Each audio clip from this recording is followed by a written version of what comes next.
Comic Timing is member supported by listeners like you over at patreon.com/comic timing. We thank you very much for your continued support of the show. For as little as $1 a month, you can give more than that, but for as little as $1 a month, you can get in on the behind the scenes action. You can get some diary entries, you can get some early releases, you can get some behind the scenes audio when we record it, and whatever the hell else we feel like doing. So join us over at the fun at patreon.com/comic timing. Thank you very much for all your continued support that you give.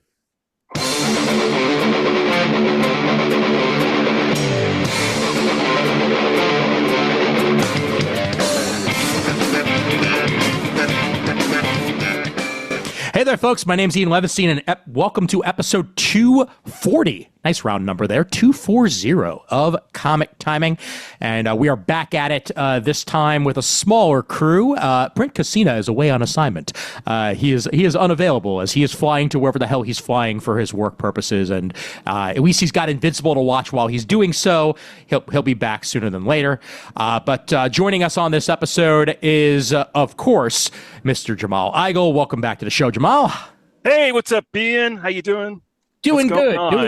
Not it's too not much. like I haven't seen you in a couple of days. But... I know. You watched wrestling. You watched wrestling in the Bronx. Yes, I did. Yes, you did. Yes, you did. Fun time was had by all. Indeed. Lucha Libre masks and screaming, and glad that Drew Carey didn't enter this time around. Oh, God, yeah. And martinis. Don't forget the martini. That is also very, very true. Delightful. Also joining us this episode is Chris Naudis. Chris, hey. Greetings, programs. Welcome. Welcome to the new reality. We are your new robot overlords. We promise you we'll be kinder than the other overlords that are currently in power. Remember, we do this show as an escape, and let's do our best not to think of that musky fool for at least a little bit, and talk about some more depressing shit to get us started here.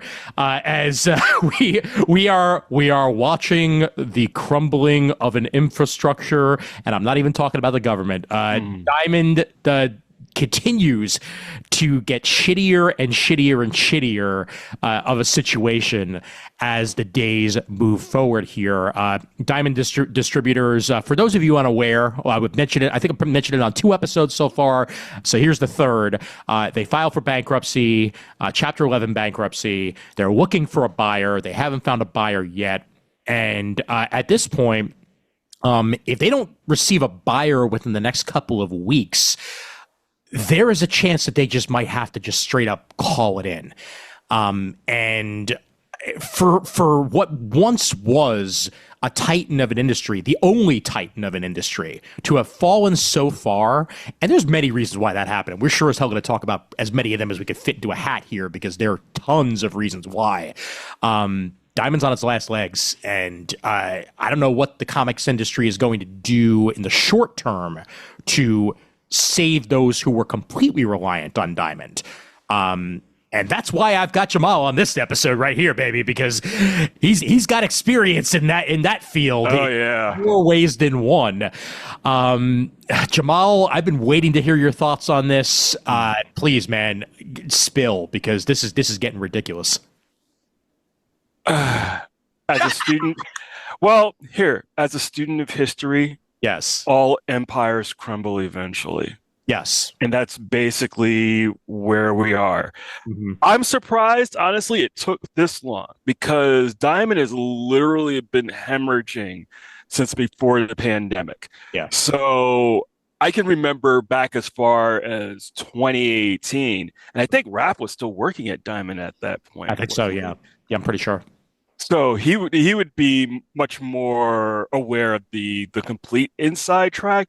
But he worked on gaming accounts when he was. But even then, like, Diamond has been bleeding for the better part of a decade at this point. The fact, not even the idea, the fact that Diamond is most likely going to have to shutter.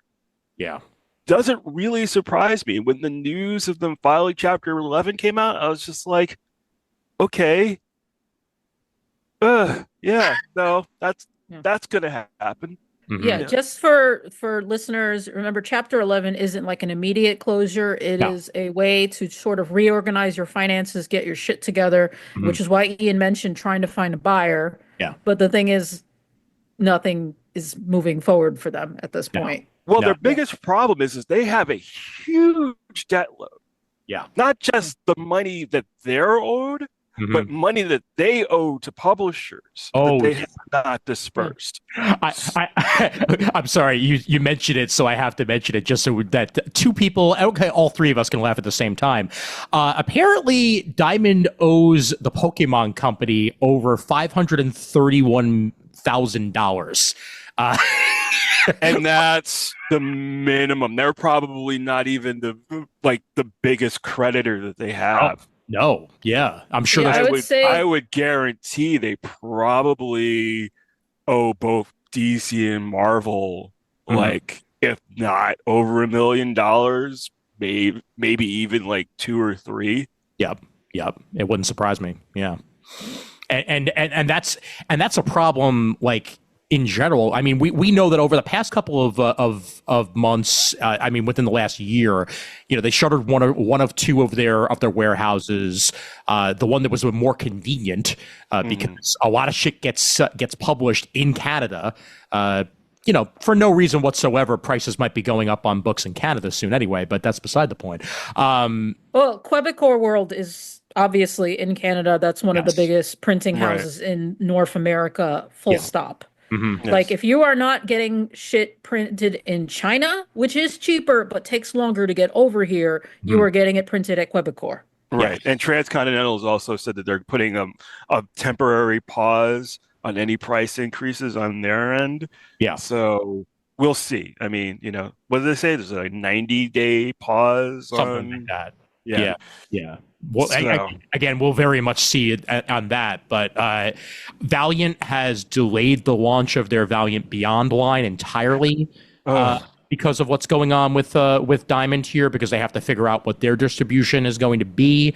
Valiant was Diamond their only distribution option? I don't know about that 100%. However, as we know, whether it was a split load or whether it was entirely through Diamond, there's a whole bunch of comic book stores that still chose Diamond over Lunar when it came to that. Right. And I'll have to look into whether or not Valiant was exclusive with Diamond, but Alien Books purchased Valiant a couple of months back. Got them to the front of people's books, which is, that's a whole other story. But they were basically on their way, quote unquote, back, and now they had to completely put that entirely on pause. They're exploring new distribution for Valiant Beyond Initiative. Alien Books is restructuring and cutting costs to mitigate unpaid funds from Diamond, and crowdfunding and a new online store focus for Alien Books during the market uncertainty. That's from an article on Bleeding Cool that ran recently. And on top of that, layoffs at Dark Horse and IDW in the past 2 days. Yep. Yeah. So where are we? What are we doing here, folks? Like, I mean, be completely fucking honest. All right. Diamond was a goddamn shit show. Oh, yeah. Late books, missing product. Yeah. Most of the time when stuff was delivered, boxes were broken, stuff was missing. It was, damage up the wazoo. Damage up the wazoo that they would not reimburse retailers for or replace in a timely fashion. So again, it's been a slow hemorrhage, which they were able to get away with because Diamond was the only game in town for the better part of 25 years. And then the pandemic hit. Yeah. And Diamond completely fell apart. And in the starting to burn embers of the ivory tower that Diamond sat in, rose Lunar, and Penguin. Yeah. Becoming, major forces in the distribution game to the point where now Penguin is exclusive to Marvel and Lunar is exclusive to DC. Yeah. Yeah. And now I think I'm trying to remember who's gone to, because there was an announcement recently that Image was going exclusive. Yes, to Lunar. They're going Lunar. exclusive to Lunar. Two Morrows Publishing is going to be going direct to consumer, but also through Lunar. Right. I know Ahoy, who I work for primarily, is exclusive to Lunar as well. Yeah. Yeah. It's I fully agree with what you're saying here, Jamal, that it was a shit show to begin with and that it took the pandemic for it to fall. I think it says a lot comic book industry wise, but also distributor wise, that we all knew already that Marvel and DC, they're called the big two for a reason. Right. Where if one leaves, that is a huge hole in your market space and in your distribution space, and then they both left. Oh yeah. Well, if you're thinking historically, like we're all getting old. We all remember the 90s and the Heroes world. Oh yeah. Yep. That is partly, not completely, but a huge part of what caused the comic shop collapse in the 90s. Yes. Oh yeah. Well, even before that, because you can't talk about Heroes World without talking about Capital Cities. Capital Cities going out of business was basically what spurred Marvel to try to buy Heroes World and try to distribute. And then when that fell apart because Marvel was not set up for that level of distribution, that's where Steve Geppi was able to step in and fill that void. And they did fill that void for, they filled that void for a very, very long time.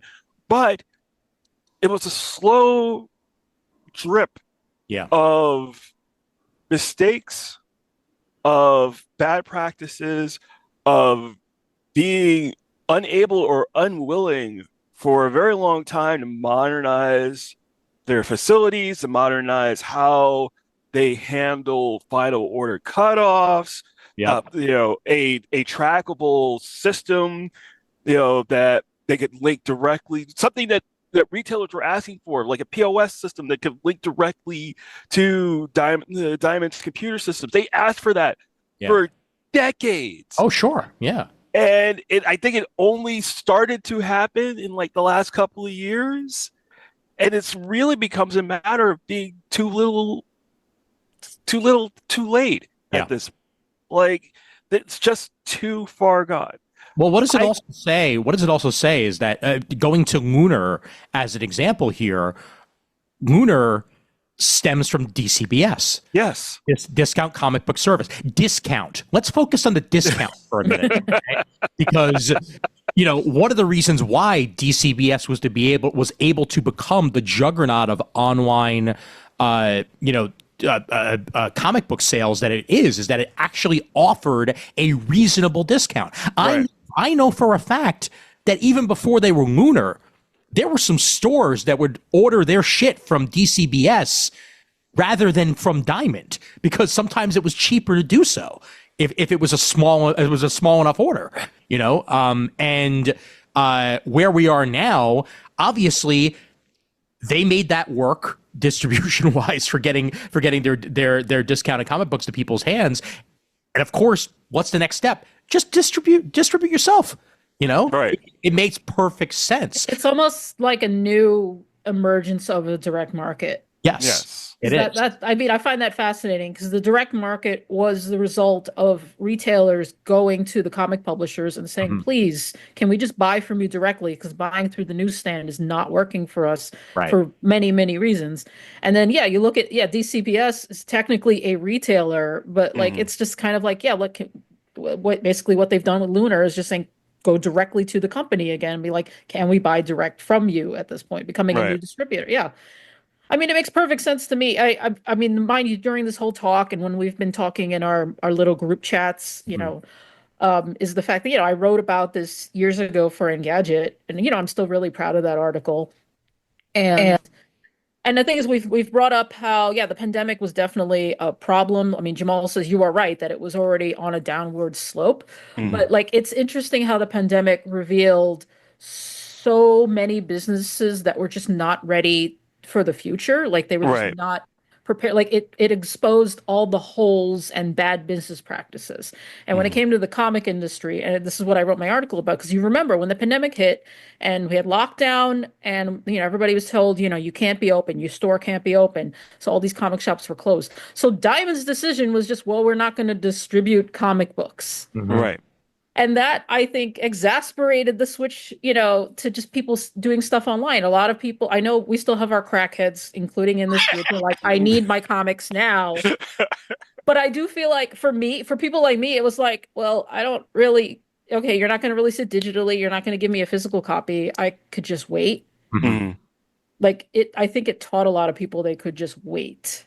Oh yeah. It And, it yeah, did it did teach a lot of people that they could just wait, but it hasn't really. There are still a lot of retailers who are yeah. resistant to any type of change. And when the news of Chapter 11 came out, Brian Hibbs, for example, was apoplectic. Well, Like, he's very good at being that, to be fair. yes, this is true. This Yeah. is true. But you know, the the direct market needs to change anyway. Yeah. Like we've been doing things the same way for almost 40 years now. Oh It yeah. really needs to, actually longer than that, Yeah, it's since the 70s. since the 70s. Mhm. And things really need to be updated because it's not the same market anymore. Reading habits are not the same as they Yeah. used to be. Yeah, you remember you both probably remember the time I got into it with Mark Wade Yes. about single issues. And he was like, without single issues, how will comic shops know how much to order? And I was just like, the same way bookstores know how much to order. We're not He's come reinventing around wheel. on that, though. Yeah. He has. He Yeah. has come around on that. Okay, that's Yeah. good to hear. I'm not getting into it with him again. So Although it was some of the best traction that my personal Facebook ever had. I'm just saying. yeah. It's just, I mean, for the recap for people who weren't privy to this absolutely Yeah. glorious and stupid thread, it was like I was talking about how like retailers and like comic shops were constantly complaining, why are people waiting for the trades? And I was like, when you're doing a mini series, you say it's going to be 5 issues. Most people, I think, aren't going to buy a 5 issue single issue comic. They'll Mhm. wait for the trade.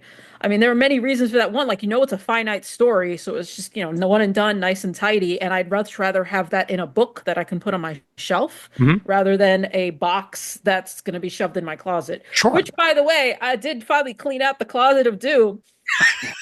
Good for you. The comics are still there. I didn't touch the comics. I was just like, oh, they look good. They don't look moldy. We're okay. We're Doom. All right. There you go. Oh God, no! Oh God, that picture you sent me of those moldy comics. Oh my God! Make sure put that in the show notes. It was on Reddit. I love Reddit sometimes. This dude who lived in, I think it was Florida, which somebody commented, they were like, it's Florida. The moisture wants to be in your house. Seriously. But he was saying like how he has a dehumidifier and he thought his basement was waterproof and he pulled out all his trade paperbacks and the pictures were just disgusting. Oh, wow. Yeah, it's so nasty. It's horrifying. Well, more to add on to Chris's point, like, trade paperbacks are good. Trade paperbacks are a wonderful thing, especially if, like, in the case of Batman Off-World, like issue 6 just came out. Issue 6 just came out. What's the Brian Hitch Superman? The Last Days of Lex Luthor. Thank you. The was it 4-issue miniseries of which only 2 issues have seen print. Mm-hmm. Yep. But God love Brian, and I'm really enjoying the hell out of Redcoat. But yeah. I love that first issue. It was fantastic, but it was supposed to be, to begin with, it was supposed to be a quarterly, and they are very much late on that. Oh, you know what I think of? I'll always remember because there's only 2 issues of it was non-player. That Oh, gorgeous, gorgeous comic. It came out. Everybody wanted to grab it. It had to go into multiple printings. I think it got like a TV deal or mhm. something. And then it was like 2 years before there was an issue two. And I don't think there's been an issue three. If there has, you can, actually us. I don't, Uh, Daredevil, Bullseye, Target. Kevin Smith Mm. put out 2 issues of that, and that was it. It is a unfinished limited series about Bullseye that was essentially supposed to be a unofficial official sequel to his Daredevil run, Right. and it never finished past that. But these things happen sometimes. Yeah. You know, they absolutely happen. But again, Yeah. you know, I am a huge advocate for the trade paperback. Very much so. Yes. I Yes. will, Such as The Wrong Earth, available wherever you find books. yeah, I will make the argument, and this also came up in the Mark Waid argument, was that, oh, well, how are they going to pay the artists and writers? And I'm just like, the same way they pay them for complete graphic novels, you do it, upon delivery of the entire work. Yeah. Like, periodicals are periodicals for a reason. I mean, they're very, like, I've been thinking about that a lot, not just like the early comics industry, but even stuff like newspaper, how like a lot of Charles Dickens was a periodical writer. He wrote in installments. Every book we think of as a classic was basically just trash that was published month to month. For all I know, he could have died between months, and then it just never would have been finished. Right. Like, I'm gonna be like, it's not the 19th century anymore. It's not even the 20th. Like, we don't have to operate on this like piecemeal, hope they don't, turn up dead, hope they can eat tight. Like, it's. There's, especially since there's so much money at play now. And yes, I know that some people in comics are not doing great, but the fact is, it is not what it used to be. We are getting better at taking care of people, compensating them. Again, I'm not going to get into a long argument. I don't think you guys would disagree with me that it's better, at least. I'm not going to say it's ideal or fantastic, but it is, again, it is not like, oh, I haven't heard from him in 2 months. He's probably dead or in a home or whatever, like we keep track of people. We He's know how died from dysentery, somewhere along the Oregon Trail. Exactly. Exactly. Just random fact that just popped, because again, I was like going through the Closet of Doom. I found a bunch of DVDs that had been missing for 2 years. Ian saw the photos. I also found my. I mean, I was looking for my Return of the King because, like, I had the extended edition, and I haven't. I was like, where is it? Because I have my other 2 volumes, and it was just irking me that it was incomplete. You found 7 too. That was Series 7. Series 7, great movie. It's one of those Game of Death things. I love Game of Death stories, and this is one where it's like a TV show, and they just randomly pick American citizens to murder each other. Yeah. They just show up with the camera at their house, and it's like, congratulations, you're a contestant. Go kill 8 other people. And why have I never? I don't remember this. When did this come out? Like 2001. It's really indie. Something like that. Oh, wow. It's really indie, and it has that the main star of it is somebody who you've literally seen in like everything as one of those people. Its full name is Series 7: The Contenders. And the point being, the show is called The Contenders. This is season 7. It's very British, even though it's set in the U.S. Oh, okay. Yeah. Brooks Smith is the lead. I know. Oh, I know who that is. Actually. Yeah. Yes. Yep. Yeah. So but I have to look that up. Interesting. Yeah, I have no idea if it's streaming anywhere. It's just, so I'm glad I found my DVD. But I also found my Funko Pop of Edgar Allan Poe, which was nice. And I was like, you were going right on the shelf. I missed you, buddy. But no, since I'm talking about periodical writers and people getting by, like, remember how Edgar Allan Poe died? Yeah. Do you know, Ian? In squalor, right? I mean, like, well, he lived here in New York, but they found him in Baltimore, like dead at like a post office or something, in somebody else's clothes. Oh. And no one knows for sure, but the theory is that he was gang pressed into illegal voting. Oh, God. That's why the clothes, what they would do is get people super drunk, have them go vote, and then change their clothes and then shove them back into the voting office. And that they might have done this to him until, he just collapsed. And I'm like, American history, everybody. But that's what I mean when I say, like, no, it's way better now to be a creative. Like, as shitty as it still is, it's just, and again, the industry is also better. And like, Mhm. we don't need to do things like publish month to month. And, it's just, I love periodicals, but I also like when it comes to things like comics, I just give me a book. Give me a goddamn book. Mhm. I want to mention a couple of other changes that have happened since the announcements with Diamond. This article on ICV2 goes through a whole bunch of it. Mad Cave Studios is now moving over to Lunar, so they were able to shake things up there. Boom is with Penguin Random House, so Right. they're just like straight up ending their association with Diamond, and they're going to distribute via Penguin Random House as well as a bunch of other people. But one of the more interesting things here is Massive. Massive Publishing has added Lunar Distribution to its distributor roster and announced Massive Indies, a new sub-distribution program. The new distribution relationship with Lunar will kick off with orders placed in February.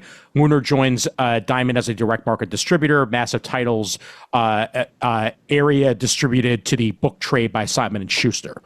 So this will allow some of those smaller indies to potentially still get their books out there with Right. taking a little bit of a cut. Yeah, the article that you just posted for us, I will note it actually mentions Two Morrows Publishing. Yes, it does. So it's Yeah. a perfect example of who this could benefit. Well, I know I've also seen, as we're still talking about Diamond, I know that I've seen a lot of indie creators, being very concerned about Diamond's collapse because, they're not able to get any traction Yeah. at one of the other distributors, at least for the time being. That might end up changing, but you know, I want people to keep in mind that there was a time where Diamond was very much a gatekeeper Oh, yeah, absolutely. for, what was going to be seen in comic shops. Yep. And I think at one time, if they, if I remember correctly, I forget what the number was, but I want to say it was between 2,000 and 3,000 copies. If they didn't think that your book could sell between 2,000 or 3,000 copies, they weren't going to carry it No. at all. Yeah. Yeah.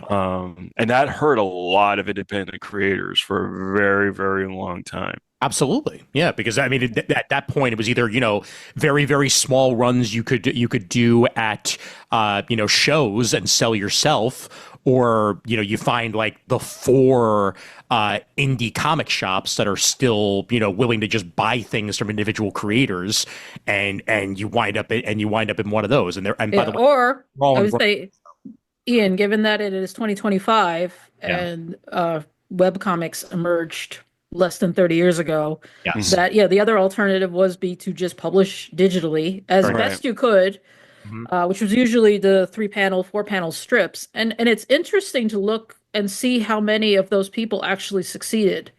Like by being the pioneers, I don't necessarily know how well a new comic could do now, especially like they're trying to drive everybody towards Webtoon, and Webtoon pays shit. Yes. Yeah. Yes. Yeah. Yeah. But when people put out their shingles, it was Yeah. And I mean, people who got in on the ground floor of Webtoons got some pretty good deals, and then after that, they're like Right. giving out any good deals to anybody else anymore. So you could publish on here, but you're getting like $3.50 back from us, and by that I mean $3.50. Thank you very much. Like, no, I was also going to say, it's like, well, now they're just going to promote like their Assassin's Creed comic, or their Batman comic, their Batman comic, exactly. Thank you. Right. DC has a freaking Webtoons comic, I think says exactly what they're aiming for crowd-wise. But you mentioned something, and it leads me to a really, really good point that I'm sure we could probably all bang our heads up against the wall, and I'm sure Diamond is too. Diamond had the opportunity back in the day to get themselves into the digital space as well. They could have very well set up an infrastructure and had something like a Comixology for themselves, and digitally distributed. And I think or they could have bought Comixology. That too. It's just like, to me, that's thinking of Blockbuster not buying Netflix back in the day. Right. Yeah. Things would have turned out. I think I can't say would have. Very well could have turned out significantly differently had they actually embraced online and embraced digital way more than they actually did, instead of charging $4 a pop for a digital PDF of Diamond's catalog. But their argument at the time was that they didn't want to alienate brick and mortar stores. They didn't want to create it's not really competition because violin. Sorry, Jamal. I know it's not really competition even now. No, it's not. Digital comics make up what, less than 10% of overall sales. So, but having that opportunity, there's a lot of woulda, coulda, shoulda. They had they done it, I think the overall industry would be much different than it actually is. But because they didn't, and having Amazon as a backer for Comixology, I think actually gave rise to a whole new sector of producing comics. Yes. But and having that hybrid between print and digital as well. It's a space that still exists to this day. Sure. Even with webtoons, yes, some people have been able to do really, really well with webtoons. I think of Katie Cook. Yes. For example, with her strip, being able to take her webtoons comic and get a traditional publishing deal for all the volumes, but she was able to do that because webtoons was bankrolling it, and she was able to get a lot of traffic for her strip. There were other more mainstream creators who also did stuff for webtoons that didn't quite have the same success and reach, but I think that says more about what people are looking for on webtoons. You know what I find interesting about webtoons, and also, I don't know, I should just say, hi, Raph. Are you on? Raph. Speaking of lack of reach and success, Raph too, ladies and gentlemen. Brutal. Yeah, but the interesting thing with webtoon for me is every time I go into a store, like a regular normal bookstore, not even a comic shop, is the prevalence of Lore Olympus trades. Oh yeah, absolutely. And Lore Olympus is an interesting comic because when you read it, it is totally designed when we talk about the medium is the message and how the format of a piece of media shapes it. And Lore Olympus totally has that panels where not much happens. It's not even like manga, stretching a moment, emotionally. It's stretching the moment because we have to produce something every single goddamn day. So a lot of the content is just very stretched out. Right. And somehow, it's good. I've only seen a little bit of it, I'll be honest. Maybe I'll read it and we'll have a whole podcast and I'll talk about how amazing it is. I don't know. Yeah. But the thing is, despite being this very empty, it's so spaced out, the trades sell so well. Oh yeah. God, yes. Oh, yeah. It's a gorgeous comic. I am not denying that. It's just as a person, I guess a more traditional comics buyer, I will be I will finish reading this in 20 minutes. I'm not spending $30 on this book. But there's a huge audience. And again, you go to a bookstore and there's the piles of all the Lore Olympus trades, we're selling out. We're also lucky enough to live in New York City, which I'll fully admit, because of that, we have access to, NYPL and BPL, and we can, a lot of these stuff are available through them in one form or another. Yeah. And then we can go ahead and read it that way. Yeah, just not spend a dime. I get so many books from the library. And in fact, I left some stuff, Alice in Borderland, nice. So I don't have to actually buy it. If we do what we're reading, I will talk about it. But this is, I'm just going to say I watched the TV show on Netflix and it is amazing. Okay, good. Yeah, it's definitely on my to watch list, so that'll be there. I want to allow Raph to get in on the dog pile too, because I'm sure he's got the dog pile. I'm sure he's got thoughts and opinions to share on Diamond's collapse and the ramifications of such. Not that he would have any sort of insider knowledge or anything like that, but Raph, get ahead. I only worked there for 3 years. 4 years? 3 years? I don't even remember Like, exact time. it's like 3.5 or something like that. Yeah. Yeah, so actually the first thing I did when I heard about everything was reach out to a friend of mine who ironically my buddy who I used to work at Midtown Comics with him, Mhm. but I worked with him during my second run after I had left Diamond, and he joined Diamond last year, basically doing the job I left. That's fun. So two people, one job. Yeah. Not two people, one cup, thank No, goodness. no, no, no, no, no, no, no, no, no, no, no, no, no, no. So he didn't get back to me immediately because I'm sure he got flooded with like, oh my God, are you okay? What's going on? Yeah. Right. So basically he told me that so the department I worked in sales, and very specifically I did toy like collectible sales, so like Mhm. toys, action figures, with an emphasis on Diamond Select toys. I mean, I sold other stuff, but they obviously I got to sell Diamond stuff. So my buddy does that also, and I think what's going on is from what he was telling me, he's okay. He's still employed. So I think what's going to happen to specifically sales and Diamond Select toys is they're getting spun out together, and Mm. they're either Jeppy's going to run it, himself, or it's getting sold as a unit. Right. It's very specifically the comics portion of Diamond Comic Distributors that is pretty much in jeopardy. I can't say too much to that because I didn't work with them. That wasn't my department. Right. I know that there's a lot of, I mean, you guys have heard all the retailer horror stories. I heard the retailer horror. I had to deal with it.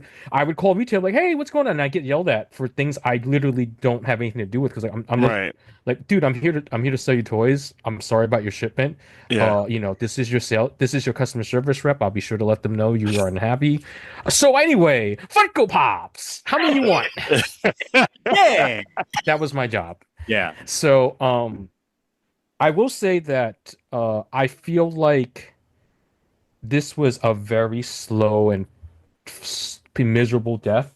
Yes. I Mhm. feel like even when I was there, I felt like actually when I was there is when that humongous like 1 million copies of Star Wars was Yeah. number one Yeah. was sold to Loot Crate, and like I know some people were excited, but I didn't feel that at Diamond. I felt like it was a good sale, like whoever did it did a good job, but like it also felt like hollow. You know what I mean? Mhm. Like, oh, Star Wars only sold 1 million copies, but that's because Loot Crate took it. You know? So it's not really like It felt like an artificial yeah, sale. exactly. It just didn't feel like a great moment for comics. Throughout my time there, I don't know that I ever felt that like a great. This is good for comics. Even if I was selling toys, I mean, obviously I kept up with the industry. Was- I worked in the industry. Of course, I kept up with Was it. Alliance separate from what you were doing, Raph? Yes, they're a sister company. Okay, got it. So like just like Diamond Select Toys is a sister company, so is Alliance. I believe Alliance has already been sold off. Yes, yeah, them as well as Diamond UK. I believe were the ones that were just purchased by Universal, which is a Canadian distribution company. Oh yeah, eh? Yeah, exactly. So they There you go, bud. they're now heading north, and that'll be their main thing to deal with for a little while. Nothing else going on. Nothing else. Going to get some Tim Hortons there at the Alliance break room, eh? Yeah, you sound more Minnesotan than you do Canadian. Yeah. My Minnesotan and my Canadian tend to blend. I'm not very good at either one, so they kind of become both. Well, you Oh, also know what I got to mean? remember. You got to listen up, bud. You also got to remember it's just Timmy's. It's not Timmy's. Tim Hortons. It's just Timmy's. Right. Okay. Oh. Just Timmy's. Go ahead and get your Timbits over at Timmy's. Yeah. Exactly. You go over. You get your Timbits. You get your coffee. You get to go. I remember my friend who lives in Winnipeg came to visit me, and like remember he posted, "Oh yeah, I'm at Tim's, right now, just getting my last, Tim Hortons in." And I was like, we have them in the United States. He did not know this. Like it blew his mind. So now whenever I see one here in New York, I just automatically send them photos, just a row of photos. There's only I think 2 of them left in New York City. Yeah. One which is in Queens. It's the one in Jamaica. Yeah, exactly. There's one in Jamaica, and I think there might be one more, but The one in Midtown, Penn? I think. No, Midtown's been closed for years. Oh, yeah. Okay. Oh God, I still not to even go off on too much of a tangent on this, but I still remember when Timmy started rolling out down here. Yeah. It was like freaking manna from heaven. People lost their goddamn minds. Yeah, and then they were gone within I think 5 years. Yeah. Because Beacon has such a stronghold. Like that was it. Buffalo though. Anywhere you go in Buffalo, there's a Tim Hortons within like a mile of each other. So that's that's border. spitting That's the distance. border. Wait. There's a Tim Hortons in Sheepshead Bay. what? There is?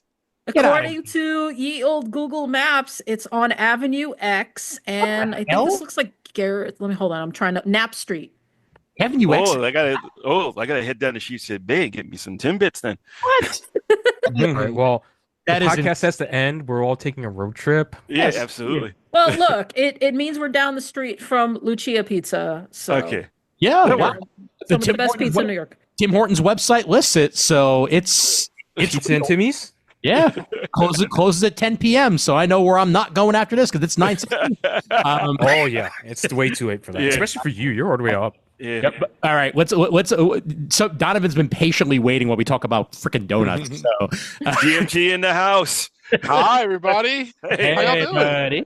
buddy. Thoughts and opinions on the imploding massacre known only as Diamond? Honestly, I think you guys are a lot more in tune to that than I am. I saw it, but I have not been keeping a close eye on. Like I think Raph had said it was like a long, slow death, and I was interested to see if you guys saw this coming.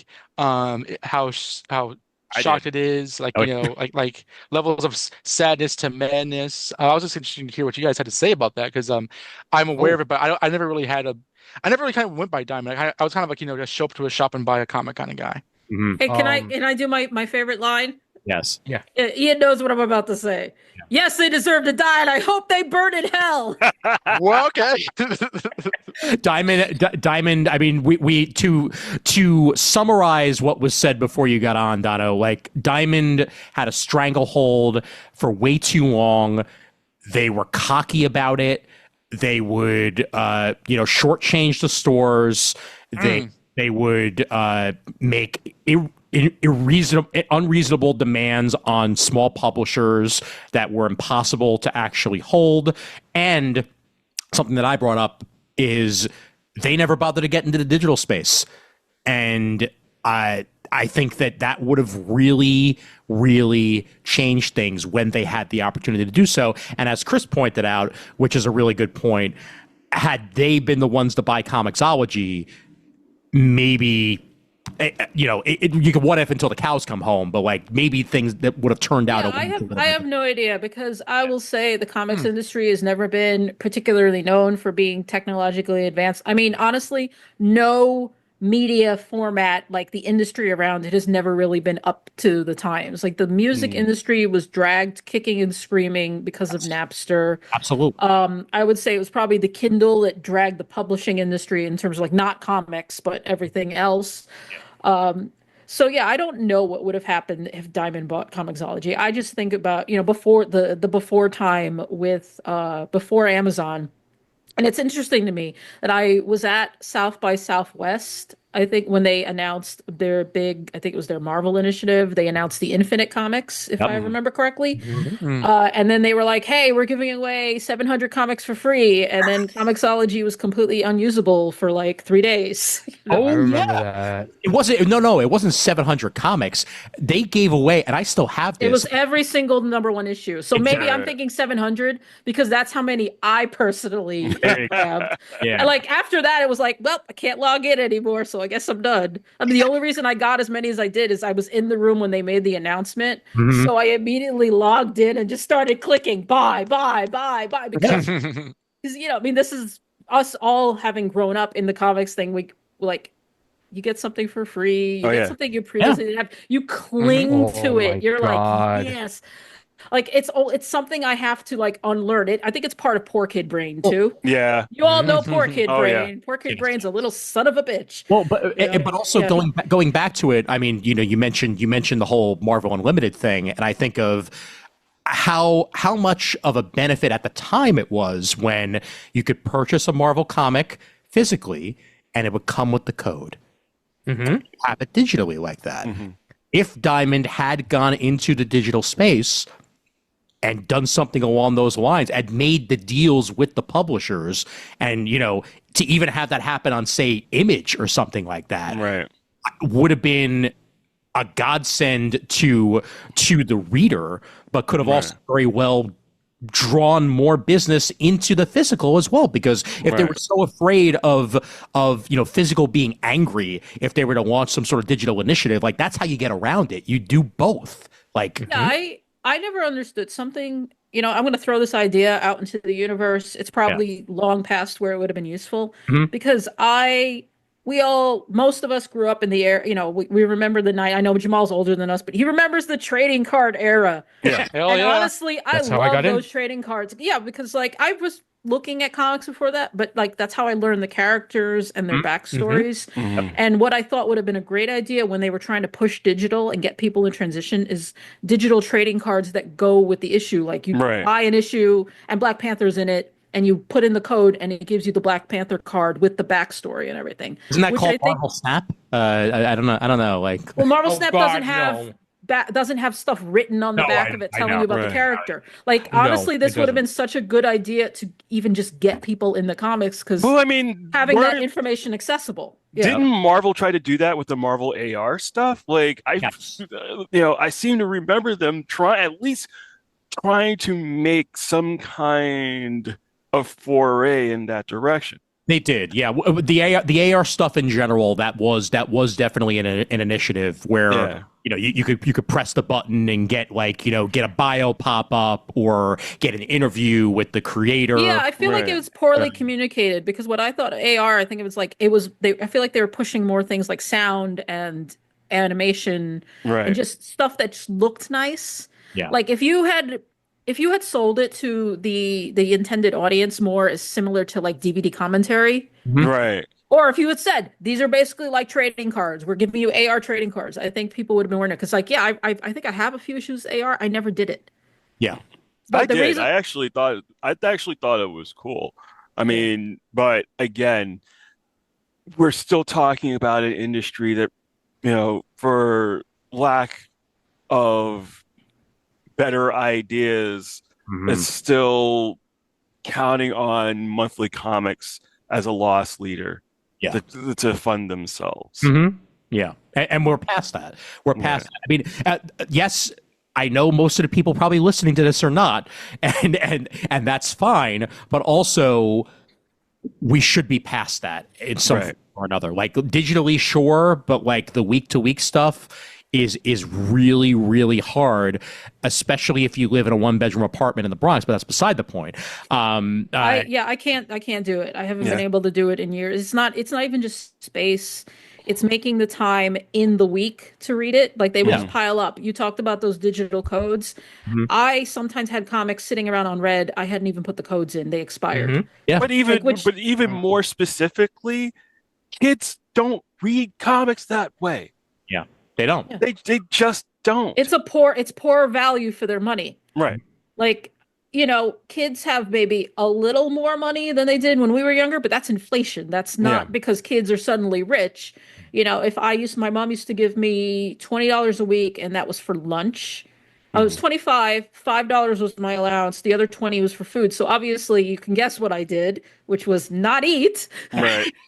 or I would eat school lunches, which was $1. So I would take the rest of the money and spend that on comics. And now I look back on that, I'm like, holy shit, what a waste of money. I love comic books, but that was not a good value. Yeah, for my money at the time. But back then you could get like $10. Oh yeah. Every week for that $20. In junior high, my every single week thing was on a Wednesday. I would take the bus. I'd get off at Kings Highway and Coney Island Avenue. I would go to the Combo KFC Taco Bell. I would have myself a chalupa baja and a triple zinger sandwich. I would take the B68 from there and take it to Avenue X and go get my comics. Oh yeah. And then I would either walk back or I'd take the bus back and that was my weekly, my weekly there, whatever money I had left. Idea for an episode is we should have a thing where we talk about our routines. Yeah. Because Yes. everyone had a routine, and I love hearing about them. I think they're very sweet. I could tell you exactly what my routine was. When I was at Art and Design, Wednesday, Forbidden Planet, Friday, Crystal Cave. There you go. Yep. What I Boom. wouldn't give to have my routine back. Oh man.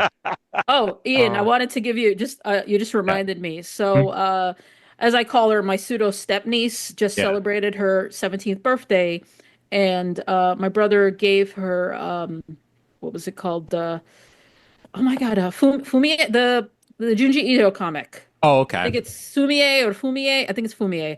Mhm. And he bought it at Bulletproof. Oh, nice. Because my brother is a weirdo who just doesn't use the internet that much. So Yeah. he drove around to every bookstore to try to Still find a making copy money. of this. Yeah, Hank's still in business. Hank's still Good making old money. Hank. So, Yeah. yep, good old Bulletproof. Still sets up at all the New York Comic Cons, and even drives out to C2E2 and sets up in Chicago every now and Yeah. then. Yeah, I would say anybody you visit New York, I'm not going to say it's not a comic shop that's going to blow your mind or anything, but it's a good, solid comic store. Hank is a nice guy, and the reason they stay in business because they sell skating shit. Yes. One of my former clients. Yeah, and he's also a good friend to Buzz, and Buzz does art auctions with him all the damn time over Bulletproof as well. So definitely check him out if you get the opportunity. All right, I feel like we need to transition. It's not anything better. Oh no! Do I need to drink more? You might need to. I'm starting off less on the what the fuck of it all, and there's definitely cursing going on. But DC Comics has now officially pulled upcoming Neil Gaiman titles. They were the last to drop. Essentially, they had planned a Death DC Compact Comics edition. We discussed here on the show how well the compact editions have been doing and how good of an idea it was. Obviously, you put out a Death comic because Death is one of the characters that's most recognizable of the Vertigo era and all that. And they had that planned. They have now pulled that. They've also pulled a facsimile edition of Sandman that was going to be published. And essentially, they're now putting all Neil Gaiman stuff on hold. Neil Gaiman has also become persona non grata at Dark Horse. Anything that was going to be published there is now no longer. Yeah, including the Anansi Boys series, which was it's not even done. Yes. No. Yeah. I think issue 7 just came out. Yes. Yeah. I think if I remember correctly, anything that was solicited, they are going to put out, but there will not be a collected edition anytime soon. Which sucks because Sean Martinborough was doing fantastic work on that series. Yeah. No, absolutely, and it was one thing when it was when it was allegations. Especially, I mean, it still is technically. It still technically is. No, I know. What I was getting to though is that when it was allegations last year on the sister of Boris Johnson's podcast,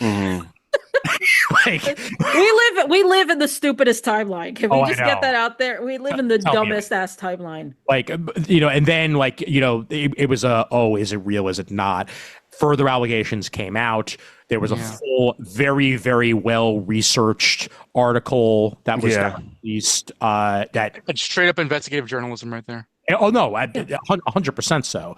I'm sorry. Who was the publisher of that? Chris? It was New York. It was New York Magazine, which I believe is Condé Nast. Yeah. Which is why, and I haven't really fully got into it. I'm trying to back away from arguing with some of our Facebook people. Yes. But I did make the point. I said, it is New York Magazine. It is a major corporation. There's no way they didn't run this by their lawyers before it went out the door. Oh, yeah. Yeah. They might be allegations, but they are allegations that in court, there will be a very lengthy trial if Neil had decided to sue, which he has not thus far. Yeah. So the women would have had to break their NDAs to contribute to this. So there's real legal blowback that is risking should this come out as total lies, but the odds of that after you go through that whole article is something that this isn't just online hearsay. This is reports being done, and now police as of right now, police charges have been filed. Yes, yes. I believe I think it was just a civil suit at this point. Neil Gaiman and his wife sued for rape and human trafficking a babysitter. That's suing. Suing is civil. Yeah. Yeah. So we don't have criminal charges just yet. No. It's still really bad to even get that far. Oh, absolutely. Yeah. Yeah. And frankly, but by the way, just because you mentioned the NDAs, Donovan, that's something that industry-wide NDAs are being misused, and especially when it comes to sexual shit, like that's inexcusable. And that was what Vince McMahon used in wrestling to try to, yeah. Well, the thing with an NDA is the way you're enforcing it, whether or not it's fair, is the fact that the person who you force to sign it has no legal power. Yeah. Like they don't have the money to fight you in court. You can steamroll them and ruin their lives. The thing is, though, is that we are reaching this point where going after someone for breaking their NDA is now incurring the Streisand effect. Yes. Should Neil decide to sue because they broke their NDAs, he's basically confirming everything that was said. And even if it's not true, he's still shining this huge spotlight on it. Yeah. And it was brought up on the Facebook group, and the question has been out there by everybody. It's like, do you punish those who are just trying to do a job because Neil Gaiman happened to be involved with a specific property? And Sandman will be concluding with season 2, whether it was meant to or not. It is concluding with season 2. Good Omens is concluding with a 90-minute special rather than a full season. Yeah, and they confirmed the money is not going to Neil. Yes. For that. The Pratchett estate came out. Yeah. That's an interesting question because, let's take, for example, someone who was already had their allegations out there. Like, what do we do with the actors who have worked with Woody Allen? Do we?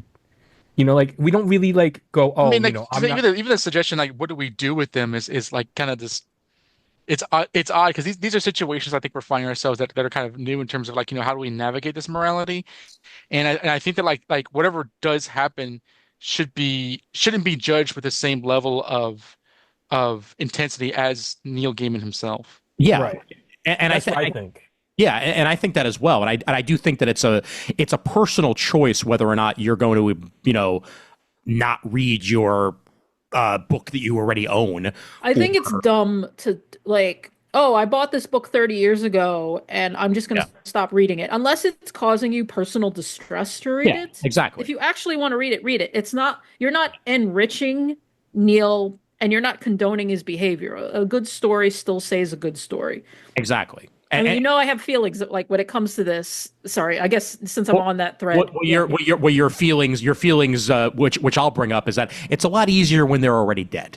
Oh yeah, I got into this with Martha was because I said I think when she went to see MJ the musical, and as I said, it's easier when they're dead. Yeah, I saw MJ the musical as well. I thoroughly enjoyed it. It's a piece of media. They do a very good job of not mentioning what the allegations are, but saying that there were allegations. It's just Michael Jordan. No, not that one. Terrible person. Although at one point he did have a Hitler mustache, but that's beside the point. That was a good look. Jordan, yeah, glad he shook that off. But I think that the question out there, canceling his standing projects and stuff like that. I think it makes perfect sense for people like Disney and DC and Marvel and Amazon to want to distance themselves, at least for now. Even if they are still allegations, and even if it's a being sued and not actually a formal charges one way or the other, it makes perfect sense to want to distance themselves from him now. Yeah, I'm going to say it's not a good look. They're in a no-win situation with that one because if they continue on with the projects, people will attack them for enabling his behavior. Absolutely. And, and honestly, the thing is, any work he gets now will go towards funding any legal defense. Yes. You don't want to be on that side. And, of course, the opposite is, you canceled it. Well, now you've hurt all his collaborators. Except the thing is, I'm not trying to be an asshole about this, but there are so many things that can cancel a project. Oh, yeah. But when it comes to cancellation, quote unquote, like that type of social cancellation because someone committed some unspeakable act, that seems to be the only time we were like, oh no, their livelihoods. And I'm like, there are so many other things. Why is this the one that we choose to fix? Well, it's not just Neil. Let's not forget that Oh, no, Amanda definitely. Palmer is involved in all of this as well. Oh boy, is she. So it's not just Neil's projects, but Amanda's former bandmates in Dresden Dolls. Was she even paying them is the question. Yes, exactly. Like that's been the running thing about Amanda Palmer for years. Is a lot of people just hate her guts, and a lot of it was came out of the fact that she even did a whole TED talk and wrote a book about how she never paid for anything. Yes, I remember. I would love to know whether or not that because on my TDF there was a talk with Amanda Palmer that kept being advertised in the weeks before this news came out and was even still being advertised as of like 2 days ago. I wonder whether or not she actually went through with that because that's interesting. Also, Neil Gaiman has like those kind of like online celebrity, this is how you do this business kind of like workshops. Master class, they took it down. The master class is gone. Yep. Yeah, it's 404. I saw it on Reddit today. So I saw it on Reddit today. I saw like last night. I read it. Yeah. Yeah, Reddit fans. Woo! Yeah.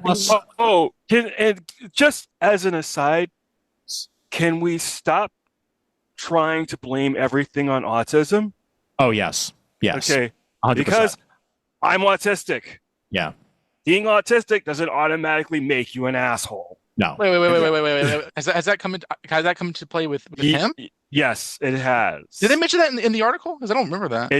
They did not mention that in the article, but I have seen it mentioned in other places online. And I know the reason you again, we don't want to bring out the real world too much, but it also came up in Elon's little Sig Heil. Yeah. And the thing is, you're autistic, and we know other autistic people, and that higher functioning people, they do something that offensive, they're immediately on the defensive, like, oh shit, I fucked up. Yeah. Right. Yeah. Like, I'm sure if you did something that accidentally offended someone, Jamal, you'd be effusive in trying to make it right. Yeah, but you know me. Yeah. Exactly. Well, you've never done anything to really offend me, so probably because you are a nice person. You're one of the nicest human beings I know, Jamal. So that's 24 hours later. Yeah, like we don't think autistic people are all saints either, but using it as an excuse in the other direction, it's just like it's so offensive. I thought the most compelling thing for why is Gaiman like this? Because we were talking about this, on this Messenger. It was such a shock that he could be a perpetrator of these kinds of crimes. The whole thing that they get into with the Scientology background, which I had no knowledge of, but that did a lot of way to psychologically bring you towards how he might have been brought to end up operating like this, I guess, because of which I didn't know about it either. But in terms of most probably he was abused in terms of how he was raised and stuff, which again, that's not an excuse, but it's an explanation to his mindset. I was like, okay, otherwise it's like kind of comes out of nowhere. Well, hold on. I just want to say that his response, the response that he posted on his website, to me was quite possibly one of the worst moves he could have possibly made. Because that's the worst response I've heard since Drake's The Heart Part 6. This was wow. Job well done. Possibly the worst thing since O.J. Simpson's If I Did It. Wow. So I mean, because there was a lot of I don't remember it that way, but some of this stuff happened. But if it did, it was totally consensual. It was. I was disappointed insofar as that he is such a good writer that I would have thought that in one way or the other, guilty or innocent, the truth would have come out, and it felt like such a Xeroxed kind of corporate response. I was like, he most likely probably did this because that is not honest. Yeah, so I'm going to repeat what I think I said this in chat. I didn't say it on the podcast, but going back to when the allegations first came out last year, right? And people were just saying they're just allegations. And this came up in our Comic Timing Facebook group. Right. And my point then was, okay, you know what? For all I know, maybe these women are exaggerating. Maybe they're remembering it wrong. But then you still have the key fact that he stooped the help. Yeah. and he stooped one of his tenants. And these are both huge no-nos merely because of the power imbalance. Exactly. Absolutely. Exactly. Yeah. Yeah. And that seems to be one of the things that's coming out the most in this entire thing is power imbalance. Yeah, because like the one I didn't like, I knew more about Scarlet. Now we have like more information about them. But the woman who was much older and went along with the abuse because she lived on his property. Right.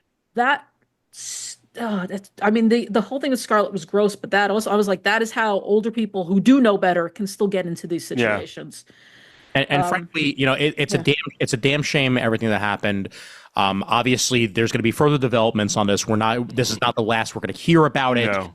Being sued is step one. Step two would be actual formal charges against him, and where that goes after that.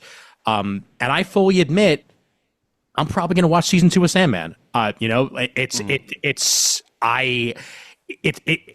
I know that he's stepped away from production, and I know that, you know, this is something that is, you know, a choice that everybody gets to make for themselves.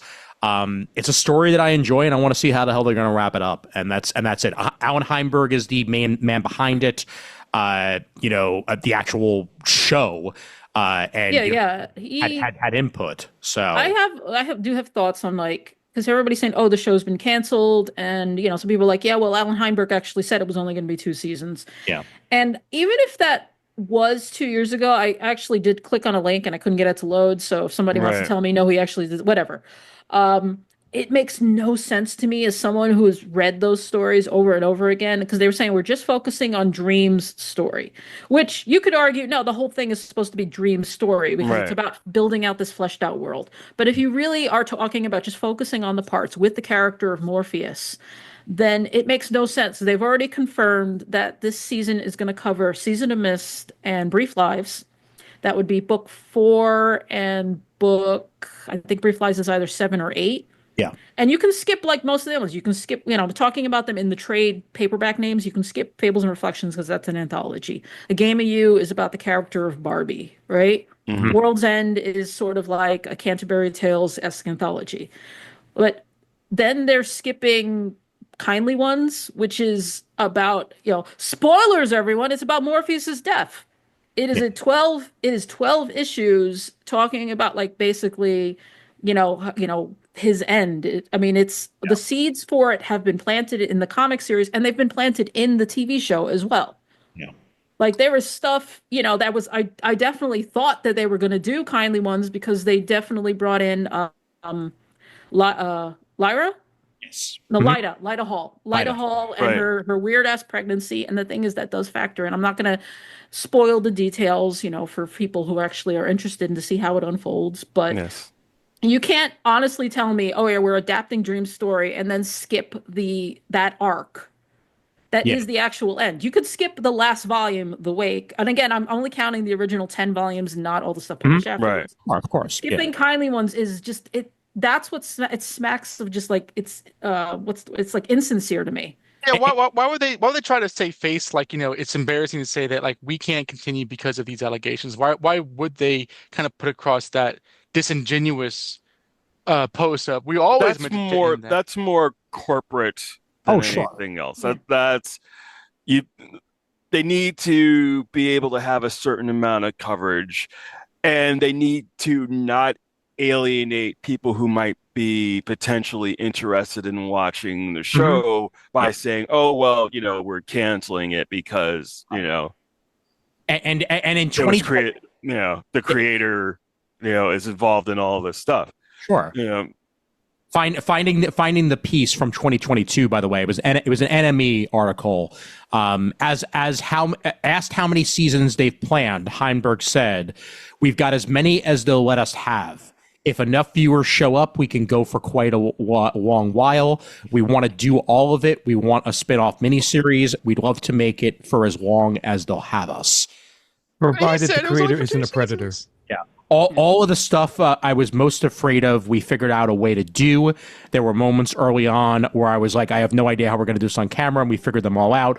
We only started with the first 400 pages this season, so we cut it down quite a bit, but we hope to get to all of them. This was 2022. So Yeah. that doesn't sound like I only had 2 seasons planned. Nope. No. Yeah, That- and as I said, if you are only adapting the parts that star Morpheus as opposed to doing world building, you still Yeah. need 3 seasons. Yeah. I So mean, that's not just me being a nerd. That's me. I'm gonna say I am being pedantic when it comes to this. That's exactly what he would have needed to make this story work. yeah.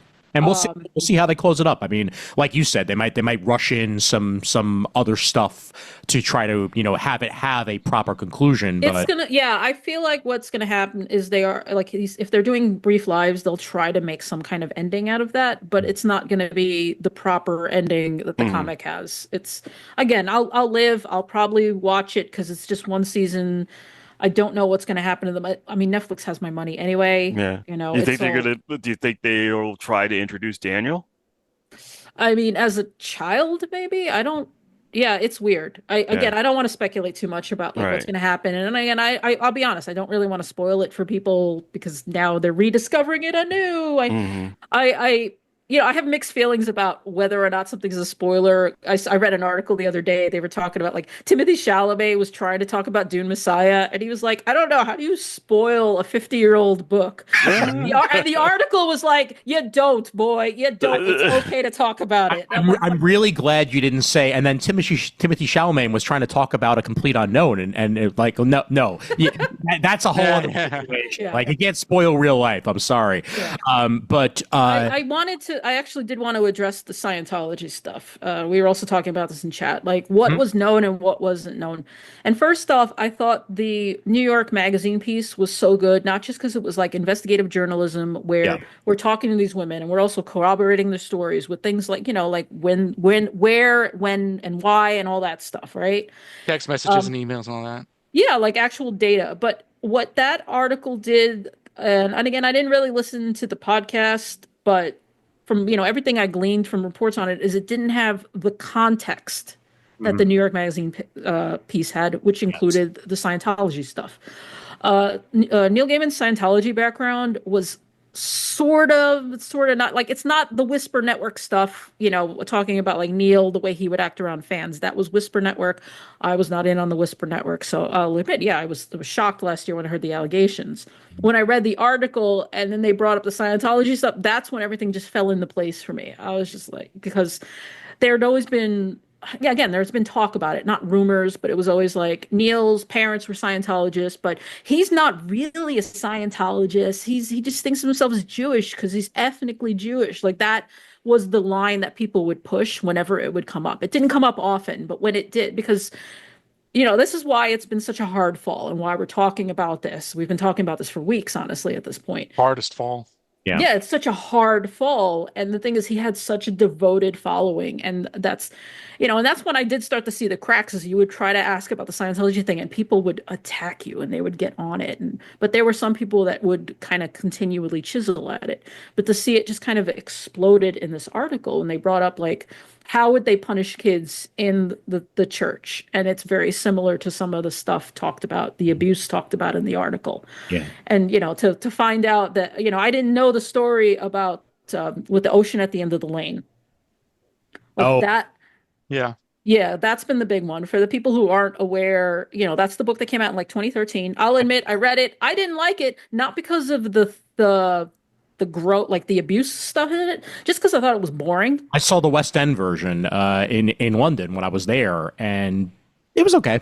Yeah, it's a very boring book. That's what I found. And now I'm like, shit, I might have to reread it because they were talking about some of the things in the book actually happened.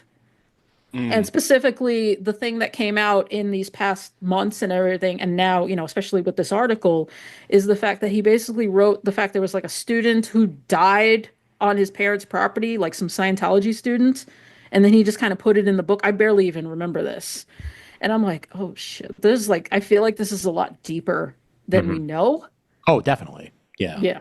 And I mean, I didn't know about the Calliope story. That to me was like, because I would say before, with like folks like John Byrne or whatever, there should be with these creators a paper trail of their work that lends them to their psychoses. But like with Neil Gaiman, there's like not much of anything. And then the Calliope story came up, and I was like, which I hadn't read before. I was like, oh shit, okay, well, there you go. I don't like looking at a creator's work and being like, oh, they wrote about rape and thus they're a rapist. Like you I should don't be like to do able to that write. either. Yeah, you should be able to write about that stuff. And as even the article pointed out, people used to look at that and be like, well, that's a sign of his empathy. The Yeah. thing is, like, the fact that there are phrases in that story that are also in the article, that's where you're just like, holy shit, there's definitely like a thing. Because the story, I think it's a good story, honestly. I noticed that when they adapted it for the TV series, they definitely toned it down. Like, they didn't show anything on camera. Like, there is stuff shown on panel that you normally wouldn't. Like, they're showing the actual rape that happens in the story. Yeah. I feel like I'm gonna go into like because when the news first broke, we put on Facebook. We had some rules for discussion of this. Yes. The two of those rules actually came from me, and I do feel like I want to talk about that.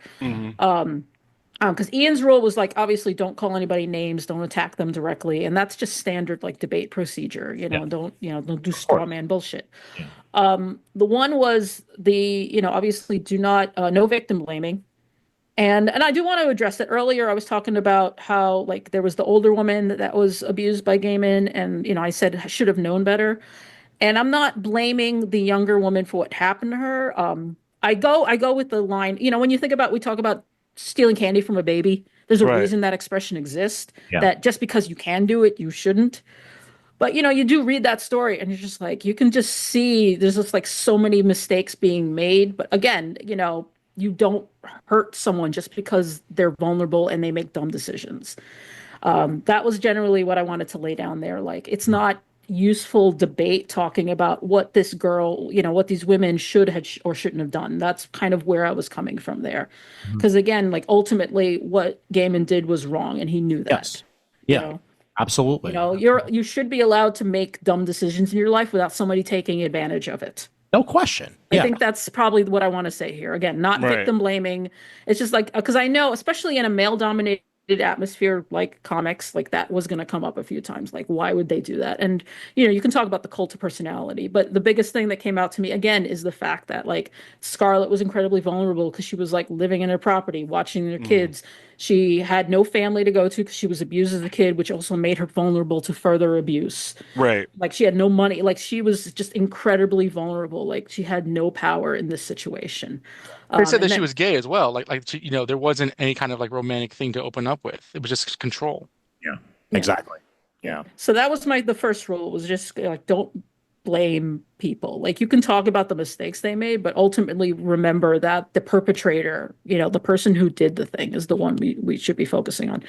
The other rule, and this goes with a lot of debates, and it was like I never want to hear from, especially, all of you on this call, their work was never any good anyway. That's bullshit. Oh, You yeah. can just fuck right off with that because first, like I've talked about this when it came to J.K. Rowling, because never mind that you are like kind of dismissing the people getting upset about it. You are saying the people who liked the work were dumb, I guess, and stupid, and they should have known. Which also goes right back to the thing I said, like it is blaming the victim. Like we are all victims in a way of gaming because like we bought into this whole persona. We enjoyed his Right. work. Yes. Like I'm not his friend. I didn't interact with Neil Gaiman, but like I've been to book signings and readings and everything. And he always seemed like a really cool guy and a nice person to have on our side when it came to comics. Like he was a great spokesman. A lot of people know who Neil Gaiman is. My mom could probably recognize him on the streets. Yeah. I think about the fact Pretty much the entire existence of Hot Topic for 20 years was death chic. Yeah. But it's just it goes into the whole like if you're saying their work was never any good, then you're positing that bad people can only create bad work and good people can only create good work. And we know that's bullshit. Yeah, absolutely. Bad people create great stuff all the time, and I mean, good people create absolute fucking shit. Like Rob Liefeld, our constant punching bag here at Comic Timing. He is a nice guy. Like, with that, it always comes up. Whenever we start making fun of his feet or pockets, we're like, but Rob Liefeld has always been gracious to his fans. Again, your work is not a reflection of your internal morality, which is, again, why I lose my shit when people say it was never any good anyway. I'm like, do not give me that The bullshit. coward's way out. It is, yeah, and that goes back to what we said earlier. Like you're allowed to like or dislike somebody's work. Like that's perfectly fine, and it is up to you to make that decision, even after they've done shitty shit. But to then just dismissively blanket on that their work is useless, completely just it ruins it, and you are basically saying that anybody who thinks otherwise is stupid, and that's not the case. So plain and simple. It's still good work. Yeah. Neil Gaiman was a great writer. I say it was because I'll be honest, we've talked about this show before. I kind of fell out of love with him. Right. It started with the Eternal series where I was like, man, his dialogue is so cliched. Cliched in the sense for Neil Gaiman. Yeah. You know, when there was no growth. But this, again, his early work was still good. I'm still going to stand by. I made the personal decision. I'm not throwing my books out. A lot of them are signed, even. Yeah. I'm not getting the rest signed now because that's going to be fucking weird. You know? I don't think you're going to have the opportunity, quite frankly. Yeah. Well, it kind of depends on how he chooses to go. He could be like Vic Mignogna, who is just like, I'm going to do like guerrilla sightings. On parking lots. He's, Vic Mignogna basically became like the new Virgil. Okay. So, R.I.P. Virgil, by the way. Yes. Yeah. R.I.P. Virgil / Vincent, man. Yeah. The Anime Con in Houston that he's a part of, and apparently he started a recording studio with, makes me very sad. Oh God. Because they also have like a major Godzilla presence, and I want to go to the con, but Vic Mignogna. Yeah. And I don't want to support it because he's there, and it, you know what I mean? Like it hurts. It hurts my feelings. I still have not watched. Still tolerated. Yeah, I still haven't watched that 11-hour documentary about him. You're probably better off. Because it's 11 hours. Apparently, it's excellent. Well, I know but what it's 11 hours. I know what I'm going to do. How do you even do that? That's probably why I want to watch more than a week to watch. Yeah. Well, I watched that documentary on the 4-hour one. Yeah, on the Star Wars hotel and how that failed. Galactic Starliner. Yeah, Galactic the Jenny Nicholson one. I did see that before. God, jeez. All right. I think we can safely move on. I think we did a good job of weighing things down on this. Yep, Raph. Grant Morrison is still my unproblematic GOAT. Take that. For now. Yes, exactly. For now. For now. I mean, I know we want to move on, but I haven't read it. I know some of you have read Super Gods, and people have been pulling quotes out of Super Gods, and they're like, I think this is about Neil. I think this is about Neil. I want to read it, yeah. I haven't read it in a long time, so I have to find it. Yeah, because he talks about creators having relationships with their fans, and how he felt like this personally was very inappropriate because of the power dynamic. He did apparently, again, having not read it, you guys have, if you're going to reread it, we can talk about it some other time. But also he mentions that Neil was very busy cultivating an image. Yeah. And again, that's why this has been such a hard fall. He actually did a great job of cultivating that image, and it's been blown to bits, Can I have some levity here? Sure. You mentioned him, so I'm going to go ahead and transition over to our old pal, Rob. Hi, Rob. Can I just say I did not mean to do that? Oh, I know you didn't, but and look, I'm not spending that much time on this because it's his personal decision and whatever, but Rob Liefeld, the reason that Rob Liefeld decided that his most recent work with Marvel Comics was going to be his last was he felt slighted at the Deadpool and Wolverine premiere for not being invited to after parties, and he felt like he was being ignored at the event itself and on the red carpet, and even said that Kevin Feige does not treat comic book creators well. Interesting. I don't really know. To which Gail Simone says, they invited me to the after party. Well,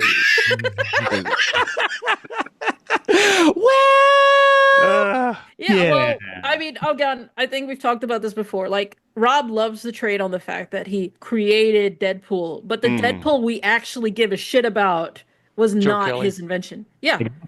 Yes. Joe Kelly, Nicieza, like they're the ones who built out the personality. I do have to say one thing though. Chris, you said that Rob is very Was he mean very to you? good.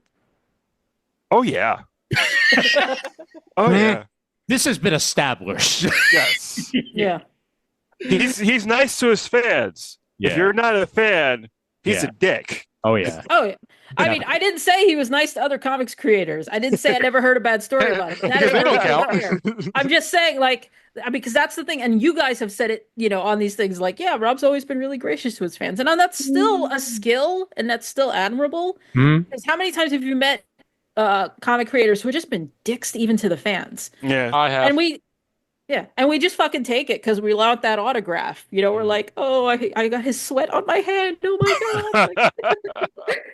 Well, I mean, for me, it is an eye opener one way or the other. If I go up to a creator and I'm thanking them for the work or something like that, and I get okay, then all right, okay, great. I've met him once, and I don't have to meet him again. I honestly feel like that with Neil. Like we talk about, again, I'm not trying to go back to the previous thing, but we talk about, he's really nice. But honestly, if you talk to him at like a book signing, he seems so cold. That might be the autism. I don't fucking know. Possibly. All I would say is it always made me walk away feeling like I did something wrong. Yeah. Right. I've only spoken to one. I've only spoken to talking. What the hell's talking? I've only, That's what you're doing. I'm talking here. I've only ever spoken to one creator of Deadpool, and that's Fabian Nicieza, and he's a sweetheart. Yeah. Beautiful man. So more power to him on that. I wonder if Fabian was invited to the after party.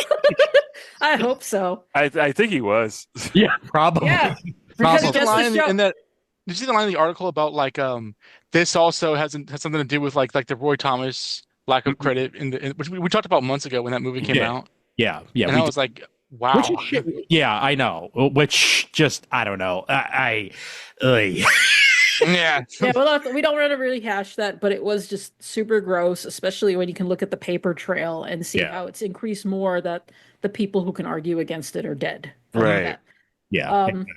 Yeah. Oh, since I mentioned, people being dicks to fans, Ian will find this most relevant. Like, Pros D put out a video about that, actually. Oh, okay, cool. Like yesterday. Basically, he's like, this is my face. This is how I talk. No, I'm not mad at you. No, I am actually okay. Right. Just who I am. Like, that was the entire video. And I was like, and I think because he's been getting a lot of people going, oh, he's so mean. And I'm like, no, he's just like a very kind of monotone Asian man. Guy. That's it. Yeah. You know? Monotone Asian man. Not what Raph is. No, not at all. Raph has many modulations. Many modulations. I'm expressive. Well, why aren't you a voice actor, Raph?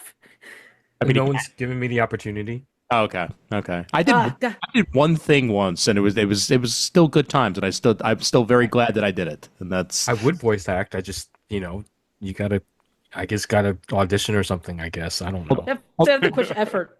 Yeah. Look back on it now, and amusingly enough, it was a thing set in the far future where we were being attacked by the Google Wave. Anybody remember Wave? Yeah. I remember Wave. I also remember this audio thing. I remember you talking about it a lot. Yeah, exactly. Yeah, that's good stuff. And I would like to thank good friend Alan, aka New Mutant, for making that happen back in the day. So good times. All right, let's transition over to things we actually enjoy and like talking about. So should we start Marvel animated or should we start DC animated? That's the question. Who's watched more of what here? Because I started watching Batman Cape Crusader, and I'm now up to date on Friendly Neighborhood Spider-Man. So whatever. I've seen both, so we can talk about both. Okay, cool. Raph, have you seen any of either? Raph, you're muted. Wait, am I? Yeah, not anymore. Not Okay. anymore. What is I this? haven't watched much of either. Okay, cool. Okay.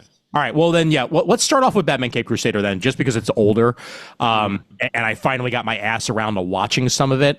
Now, this show's interesting because in some ways you could say it's Bruce Timm finally getting to do what he wanted to do with Batman years and years and years ago, but couldn't because there was a movie out.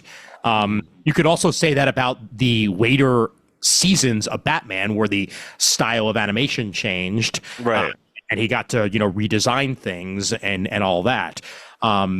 This is not just Bruce Timm. This is also Ed Brubaker involved on the ground floor, and a couple of other names along the way. Executive producers of this include J.J. Abrams and Matt Reeves.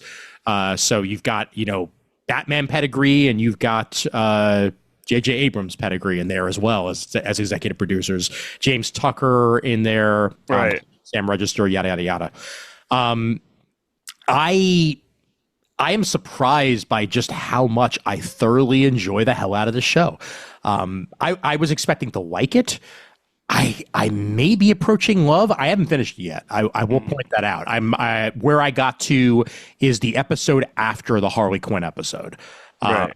So I'm just getting to what will eventually be the reveal of Two-Face and all that jazz, and Harvey Dent's fall and all that. But it really does a great job of capturing like the 1920s aesthetic of Batman while also at the same time like modernizing it. I know I'm probably going for like 40s, but that's whatever. Right. I just completely dug the hell out of it. And Jamal, I'd love to get your thoughts on that as well. I enjoyed it. I probably did not like it as much as you did, only because, and then in retrospect, because it's been a while since I've seen it, because I kind of shotgunned the whole thing when it first came out. I think part of it is that we've had so many different versions of Batman. Yes, we have Recently. And your brain starts kind of playing things against each other. I think one of the things that I enjoyed about this series was the evolving relationship between Bruce and Alfred. Yes. Because you can tell, like, they're very specifically going for a very young, version of Batman. He's just become Batman. He's maybe a year or so into being Batman at this point. Yeah. And he's still very much about his mission. Yeah. And to the point where he is actively dismissive of Alfred, which is not something you've ever really seen in other versions of Batman media. In other versions of Batman media, their relationship is much more familial. He's very much shut up and get me my tea at times. Yes, exactly. Which is that evolves over the course of the series. You haven't gotten to that point yet. Yeah. I enjoyed some of the changes. I thought, making the Penguin a woman was an interesting choice. Yeah. Yep. It was definitely a new take. Yes. I'm not exactly sure if I like it or not, but I think overall, like, I enjoyed it for the most part. Yeah. The Gentleman Ghost episode kind of took me out a little bit. I knew they were going to do it. Let's just put it that way. When I heard Bruce Timm was doing a new Batman series, I'm like, there's going to be a Gentleman Ghost episode. Oh, really? Yeah, because like he loves that sort of shit. Like he loves like the supernatural side of Batman, and at least like trying to like tie those two together. So it didn't exactly surprise me that was a direction that they decided to go for at least an episode. I will agree that it was kind of out of left field because we didn't get anything supernatural, and then all of a sudden, boom, there it is. Yeah, it takes you, I think, out of the narrative a little bit of what they were attempting to build. Yeah. I can see that.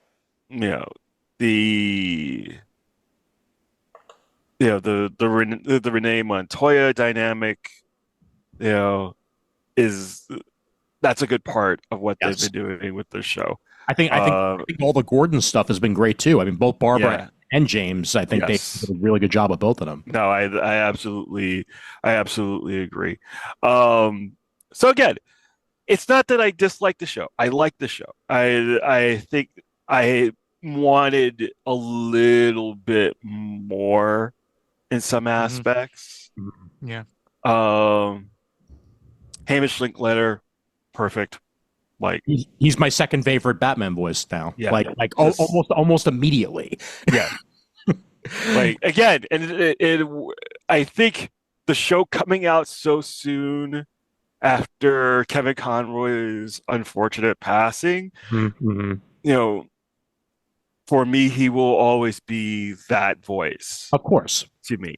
Yeah. And we've had great Batman voices over the years, especially like over the last 10 years.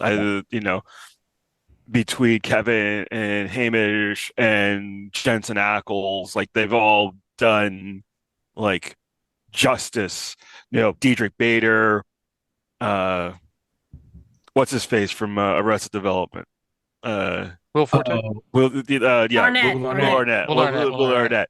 Like, it's Bruce Greenwood too. Oh yeah, no, Bruce Greenwood. Bruce Greenwood's one of my favorites. Yes, absolutely, absolutely. Captain Pike. One of them, not the Yeah. important one, but one of them. Yeah. Not Black Bolt. Not Black No. Bolt. I love Jeremy Sisto from The New Frontier. I thought he was really good. Oh yeah, Oh definitely. yeah, oh yeah. But again, I think that he succeeded in making the role his own as much as like Reno Romano did for the Batman. Mhm. Yep. It becomes its own thing, so it works for this version of the character. Yeah. And his Bruce Wayne is distinctively different from his Batman, which is something that I love in a Batman voice, that you can make the two sound distinctly different, which is something that Kevin Conroy really kind of invented in a lot of ways. Yes. Because up until That was that, Adam West, who was literally the same voice in the film. Yeah, I will point out, because I have the Batman animated book, which is long out of print, but if you can find a copy, grab it. And they do talk about the fact that they were originally going to have two different actors, Mhm. Right. Bruce Wayne and Batman, and then Kevin Conroy came in and nailed both. And now I feel like that's what's expected, is that Yeah. you need to, be able to do both, because let's be honest, it is just more realistic if you're going to be the same. You're sure. still the same flesh and blood underneath. Right. Same can be said for Superman. Like Clark Kent is very different than Superman, and you have to make it as such. Christopher Reeve. Exactly. Yeah. Come on. No question about that. And Conroy brought a Christopher Reeve aesthetic in a lot of ways to Batman, where it was, the softness of Bruce Wayne and the I am the night. Right. Through those. But both who out. perfected it really was Christian Bale. No. Also, no. Yes. I couldn't even keep a straight face for like a second. Can I get into the Kid Yeah, Crusader? Go ahead, Donna. Yeah. Because I liked it. I also didn't love it. And not for they made Penguin a woman for reasons, not really whatever. But for a show that has so many people behind it, like Bruce Timm and James Tucker and J.J. Abrams for some reason, and I think Ed Brubaker, Yeah. and Matt Reeves. Maybe there was a lot of cooks in the kitchen, because as a diehard like Batman animated series is my Bible. It's not necessarily that I'm searching for that every single time, but like I know what's the best about that show. I thought by comparison, I thought Cape Crusader was kind of weirdly sauceless. And by that I mean that, like, yes, they have the Golden Age aesthetic, they have the 40s aesthetic, you have Golden Age Catwoman, and Bob Kane designed Batman, all kind of stuff. It was odd because there wasn't a lot of like moments of like mood that really was sold by the show, I thought. Right. Like, even in the lamest Batman the Animated Series episodes, they could kind of go by a scene by just having Batman in the shadows looking awesome and have that music sting. And it's like, yeah, I'm watching the show. This is awesome. And I think too often there was like just kind of static boarding of Batman walking onto the scene with his cape behind him, not really looking like a dread creature of the night, but just like it's just Golden Age Batman.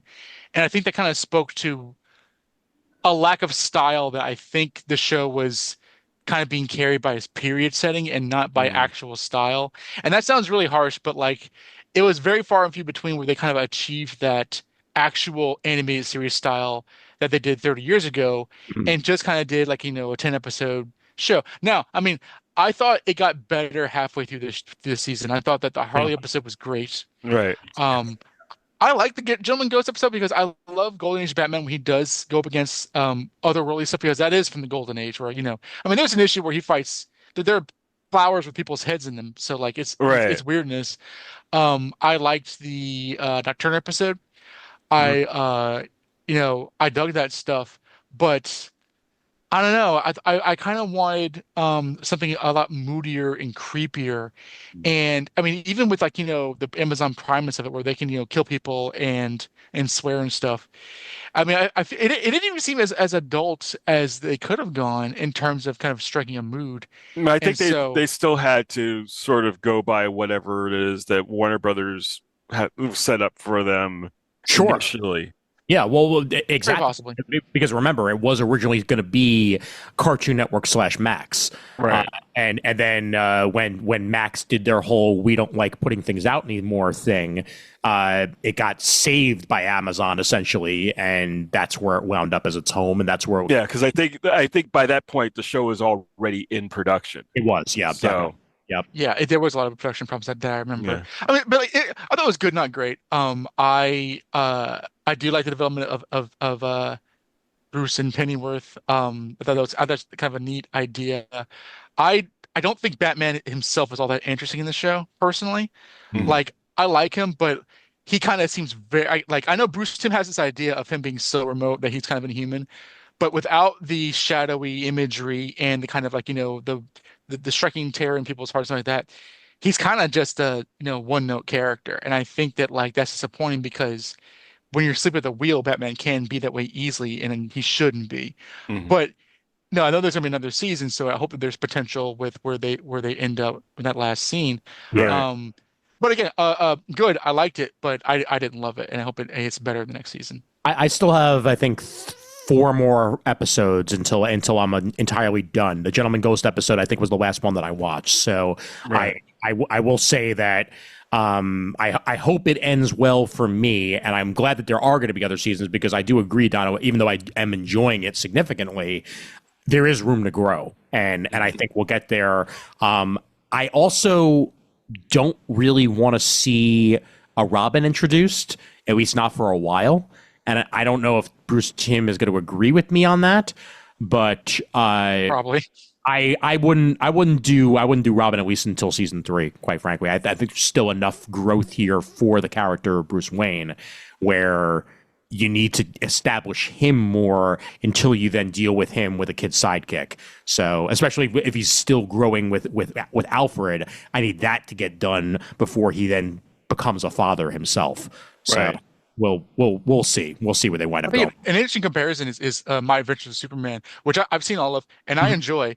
I don't like everything that they do, but that's always a choice rather than like a storytelling thing. I think that show's a lot more creatively ambitious than this one ended up being. That Mixelplick episode of My Adventures with Superman, and then the follow up, the Watchtower YouTube channel did a full. Has it been the same Mixelplick the entire time video, which is awesome. Yes. I love that channel. It's so good. Watchtower Database is fantastic. If anybody hasn't actually checked that one out, they will at canon Batman Cape Crusader actually to try to see where if and where it fit in, to the point where they even said it might fit in with the Fleischer Superman shorts, because apparently Lois Lane shows up in the background of one of the Batman Cape Crusader episodes. Only she's Timmified a little bit, but she's definitely wearing the same outfit she wears in the Fleischer shorts. So who knows if they're going to decide. Cool. Oh, my least favorite Lois Lane. But she's the original.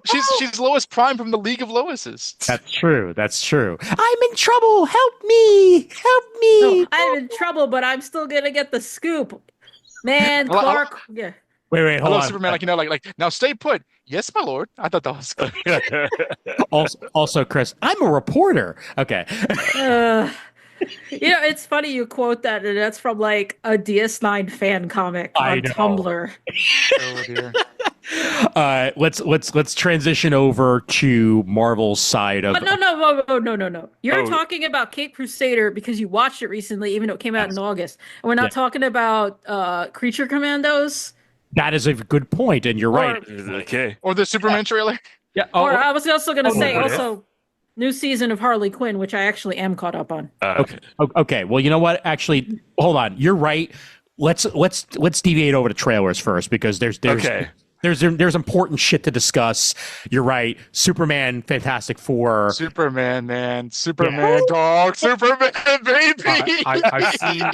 I've seen both spots. Okay, to be fair, I have been busy. Mm-hmm. I haven't had a lot of time. I've seen the new commercial only about 25 times. Right. I've seen the original teaser about 117, which is very low. I've lost track. I've completely lost I've been track. busy too. I've been busy weeping for how awesome it is. It's permanently in my watch later playlist on YouTube. I refuse to take it off the playlist. I will never take it off this playlist. I will watch every single other person die on this planet from nuclear war before I take it off this playlist. Mm-hmm. Oh my god. Linglo dead? Linglo is dead. Everything about that trailer, you'd think that his S stood for hope or something because like it's so what I want. That'd be a good idea, yeah. And again, it's a trailer. We don't know what the movie is going to actually be like until we sit our asses down. Yeah. It's a teaser, but it's a damn good teaser. Like Best teaser I've ever seen. Oh my god, and somebody actually pointed out. I think you might have even been the one who sent us the link to this, Chris, that like the best Superman movie up until the one we're getting is the trailer for Superman Returns. I did post that link. That was that Gizmodo? I think it was Gizmodo, yeah. Where it was either the Gizmodo or Power or the Verge or Polygon, one of those sites. But the actual teaser trailer for Superman Returns, which gets everything feeling right, and then the movie happened. So I'm going to distance myself as far as I can without saying oh my god. But at the same time, things look right here. Things it was Polygon.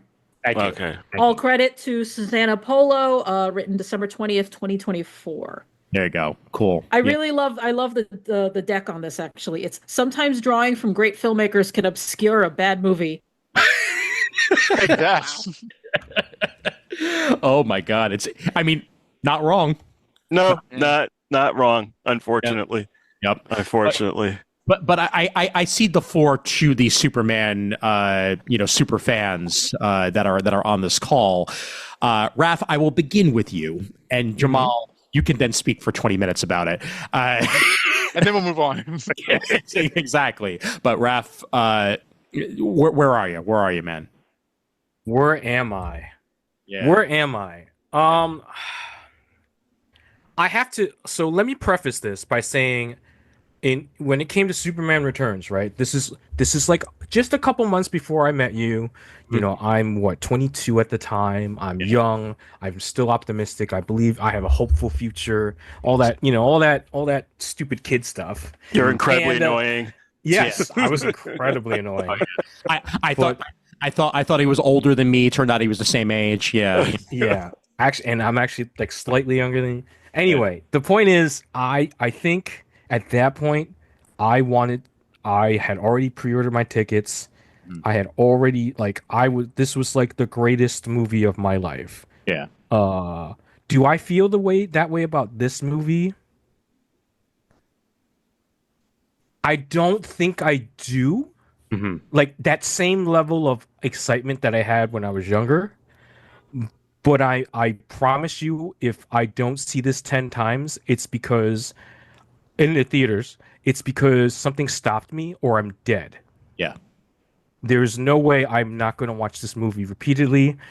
You gotta sign up for AMC A List for the month just so you can not spend $100 on this shit. And I still have Regal, and okay. I'm close. I live like almost equidistant between like the Regal by my mom's place and the Union Square Regal. So take a pick. Okay. Yeah. So I mean, what can I say? I mean, like, it's like the best of the Silver Age. It's like the crypto on my big screen. Oh. You're putting Crypto the Superdog on my big screen. Yeah. I'm getting Crypto. This guy right here is getting Crypto. Not Bitcoin, not Ethereum, not Trump scam coin, not Doge. God, no, not Doge, but actual real crypto.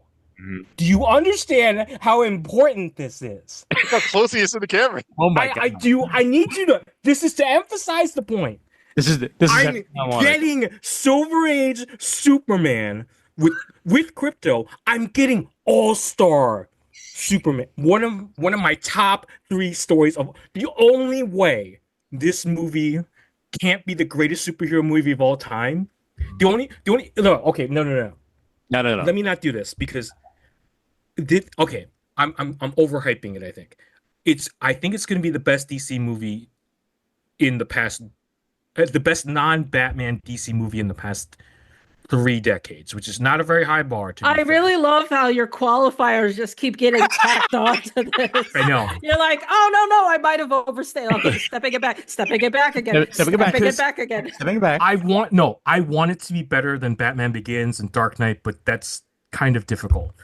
Hey, as long as it doesn't go 20 minutes too long. Mm-hmm. Yes. True.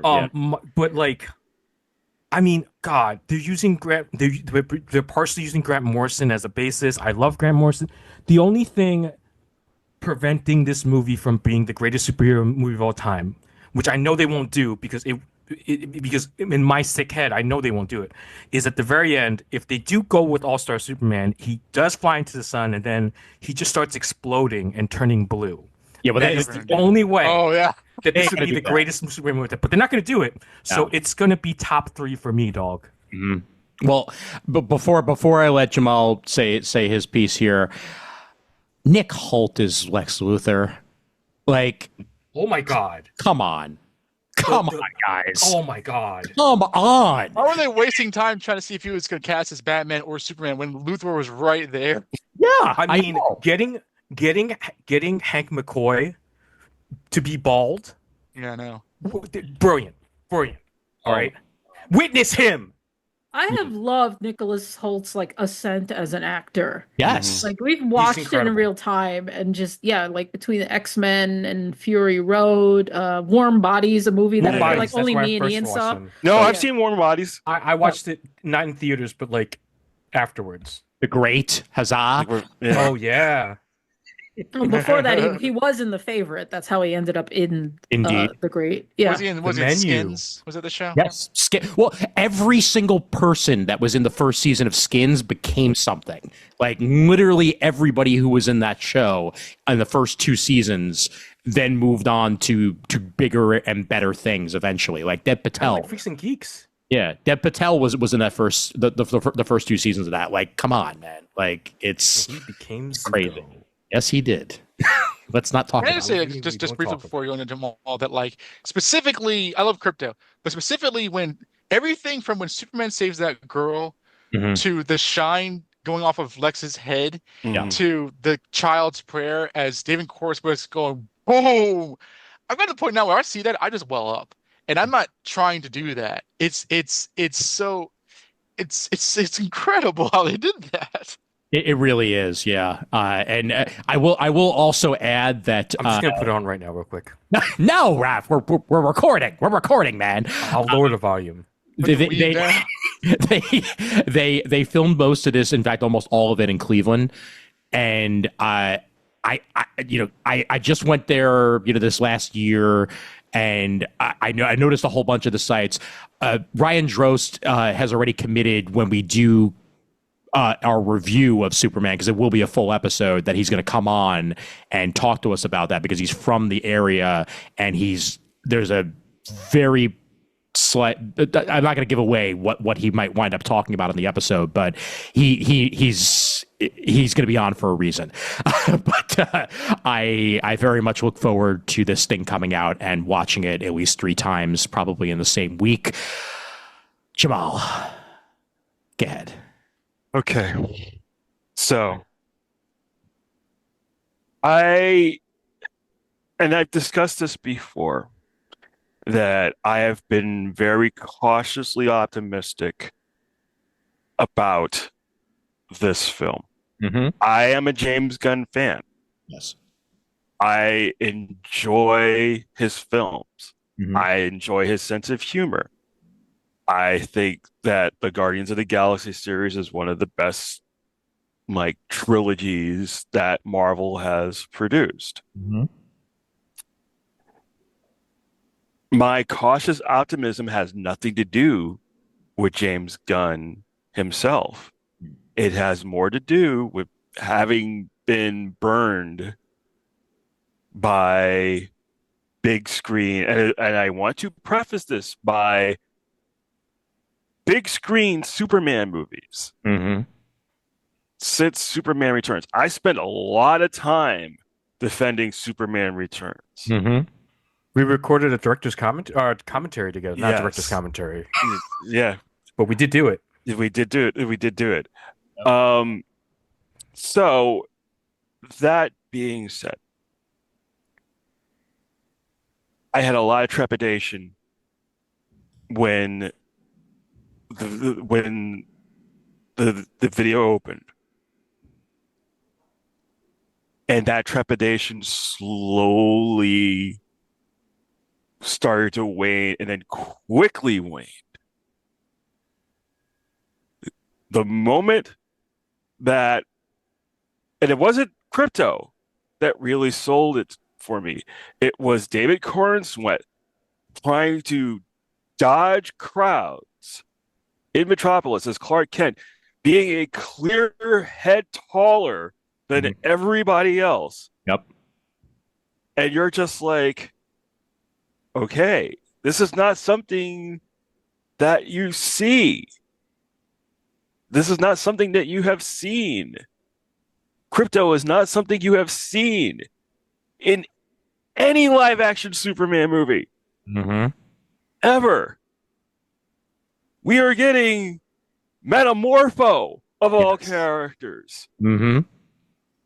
Hawk Girl. Mr. Terrific. Guy Gardner, Mr. Terrific. Yep. And those are just the characters we've seen. Yeah. We haven't talked about Max Lord. Nope. Oh yeah. We haven't talked about Simon Stagg. Yep. You know, we don't even have a clear idea. I know who I think the protagonist actually is, or the antagonist actually is, other than Luthor. You told us, yes. Yes. But we have not seen that yet. No, we have not. So, everything about this trailer was note perfect. Mm-hmm. I could not believe how happy a teaser trailer could make me. And with that, so here's the thing. Superman comes out July 11th. Yes, it does. Yes. Fantastic Four comes out July 25th. Yes, that is true. Yes. My birthday is July 19th.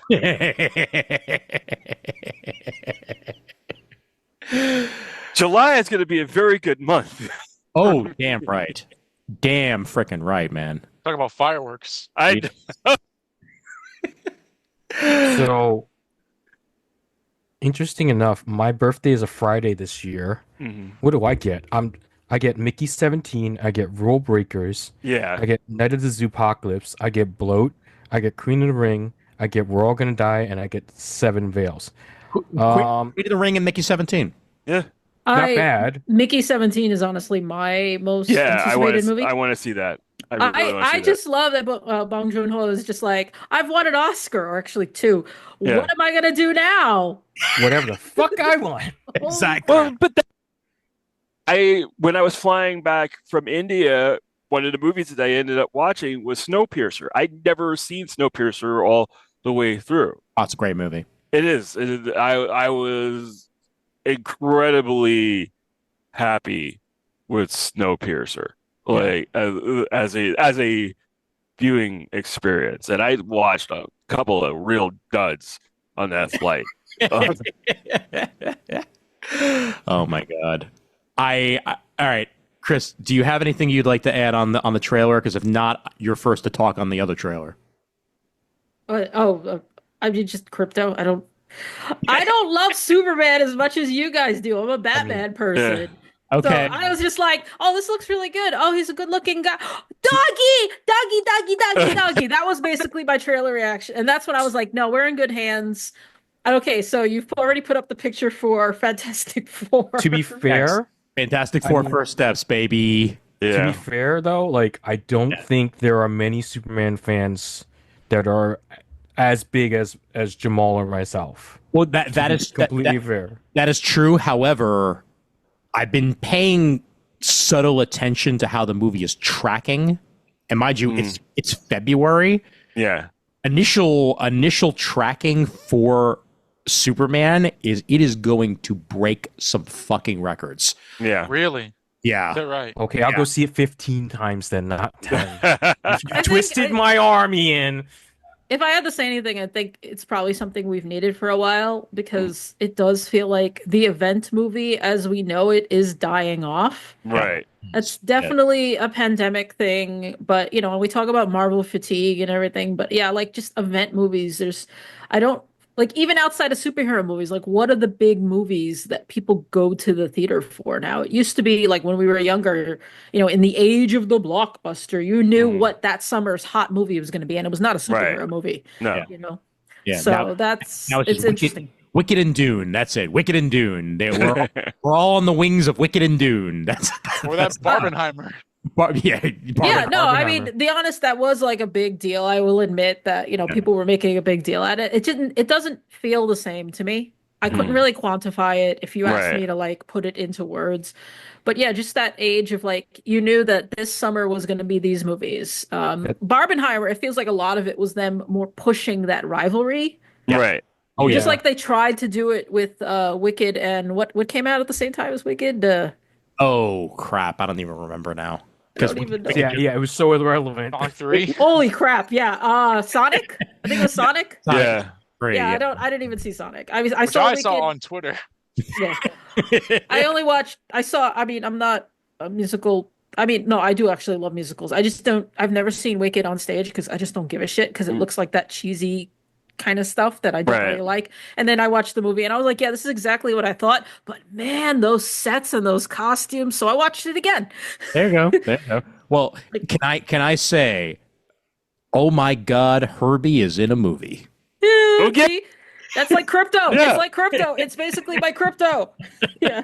Yeah. I the Fantastic Four First Steps trailer, it didn't sell me nearly as well as Superman did. However, I really love the aesthetic of the whole damn thing. Visually, it looks like it's going to be gorgeous. It's going to be, if anything, it'll at least be a vibes movie because you'll be there and you'll be like looking at the costumes and the set. You'll just enjoy the aesthetic of it. So this might be a superhero movie where you might want to go high. You know. I this is the first one disagree. where like they the previous movies they're like how are they going to interpret the Fantastic Four? This is the first trailer of a F4 movie. It's like, oh, that's the Fantastic Four. Like that's nothing other than it's not an MCU version. It's not this. This is the Fantastic Four. They left their shame at the door after all these years. I would say it's a return to sincerity. Right. I mean, I did see at least one person say, one of friend of ours was like, "Oh my God, this is the closest I'm ever going to get to a Venture Brothers live action." Which, I mean, I wish. I get it because it's sort of goes into the super science and of Right. course that retro, Retrofuturism. yeah, the Mhm. Yeah. retrofuturism. Yep. But again, yeah, the sincerity is there.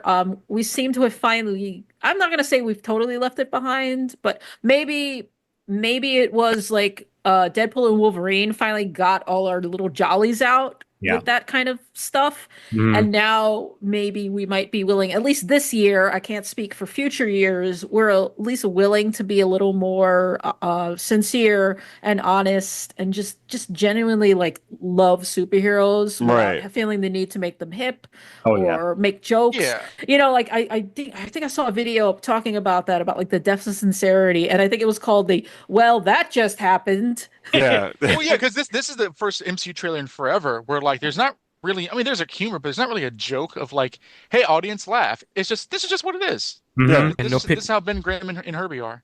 no Also, pithy one-liners. no pithy one-liners, and my God, they made Alex Ross come to life. Oh yeah. No, Oh the, yeah, the with the Alex thing. the Alex Ross aesthetic is all over this film. Oh my God, absolutely, absolutely. I mean, the version of the Thing that they went with is basically his version of the Thing. Right.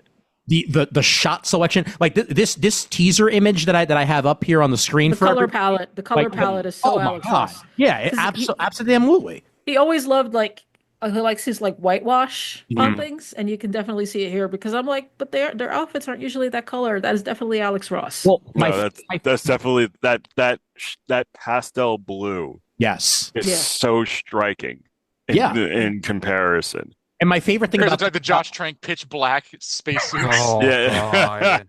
my favorite thing about these costumes too is that you basically get multiple iterations of Fantastic Four costumes that have existed on all four of them. Mhm. Like Reed's got the blue turtleneck, so it looks a little bit more like an old school one. Right. Sue's got the white up top, which is reminiscent of Burns' design. Mhm. Thing that's a more recent one where he's full body. Kind of even sweater. reminiscent of like Eaglesham's take on the Fantastic Four. And Johnny's kind of like a combination of all of them, quite frankly. Yeah, no, Johnny and Thing basically is the same costume in a lot of ways. It just has to be tailored Yeah. for Ben. Like Ben needs more tailoring because of his body type. Yeah. To do this again, but remember know I'm last time overthinking it, when he sorry. was naked? Yes. Yes, I do. I do remember that. Remember how that movie was called Fanforstic? I mean, it's just so Oh, fun because, God. like, at least with the Tim Story movies, yeah, he was shirtless, but he had pants. That's you would expect that. Mhm. Here, he's wearing the most clothes, which is an interesting chase. And then it's like the range is what kills me because, like, yeah, the last one he was straight up naked. Oh yeah. Oh yeah. And also, you guys, Galactus is not a bunch of bugs. Let's go. I thought of Marvels after I saw this trailer. Honestly, Yeah. Marvels was in Mhm. my head the whole time. Well, Mhm. there is a theory out there that I saw that, we don't know who Malkovich is playing. Red Ghost? Grey Ghost is a theory. The other theory that I've seen floated out there is that he might very well be playing old Reed Richards, Ah, Mm. and that Jeez. they may be going more Earth X than we're aware, ooh, wow. because that would be old Reed Richards' Doom, and that would tie into the whole Doom situation with Downey Jr. and all that jazz, and the Celestial Seed, because the Celestial is actually being mentioned in Captain America. I Right. just noticed that. Was that only the most recent teaser, or Yes. was it? No, think so. they mentioned it. It was in the Japanese teaser Oh, that came out a couple of months ago, and that's Okay. I mean that's because you remember I had mentioned in the chat that they had mentioned adamantium for Yes. the first time. Yes. yeah. Mhm. Well, that was also sort of hinted at, or even mentioned in the previous like teasers and everything. It was just like I heard adamantium, and I'm like, oh wait, this is a new one, and then I see the giant ass god, Right. sticking out of the No, water. because I was like, well, the first teaser for Captain America: Brave New World, there was a shot of Sam flying Yes. doing a flyby, and you see him flying by the celestial hand. Yep, and then that's what I have up on the screen right now. Right. Is that very image? Yeah. Having never seen Eternals, that just reminds me of Evangelion. It kind of has that feel to it, yeah. But I very much want to see what direction this is going to wind up going. How they're going to wind up in the 616. Like, there's a lot to be done. You mean Earth 199999? You know Yeah, it's not 616. It's the MCU. Are you It happy? depends whether you ask Yes. Aman Vellani or Kevin Feige. Exactly. Yes. Yeah. Oh my God. So Listen. it's good stuff. Also, in a week we have Captain America, so that's happening very soon. Yeah. I will be there definitely, and we'll have a review episode of that once it's out. I honestly have no idea when I'm going to see it because I bought my ticket at the Alamo Draft House, and then Sony laid off 70 people, so it looks like they're on strike now. Yeah, they are. And I should cancel my ticket. And I'm like, can we resolve the I'm a terrible person. I mean, my plan is generally, if it's not resolved, I'll cancel the ticket and then I'll call and cancel my membership and be like, pay your goddamn workers, assholes, Yeah. All right. Do we want to talk Creature Commandos a little bit, and then we can go into recent reads? We could say Friendly Neighborhood for another day if we need to. Okay. But the Creature Commandos, I assume all of us have watched at least a little. Yes. Not all of them. I'm like 3 episodes in. Yeah, I'm so behind on so much.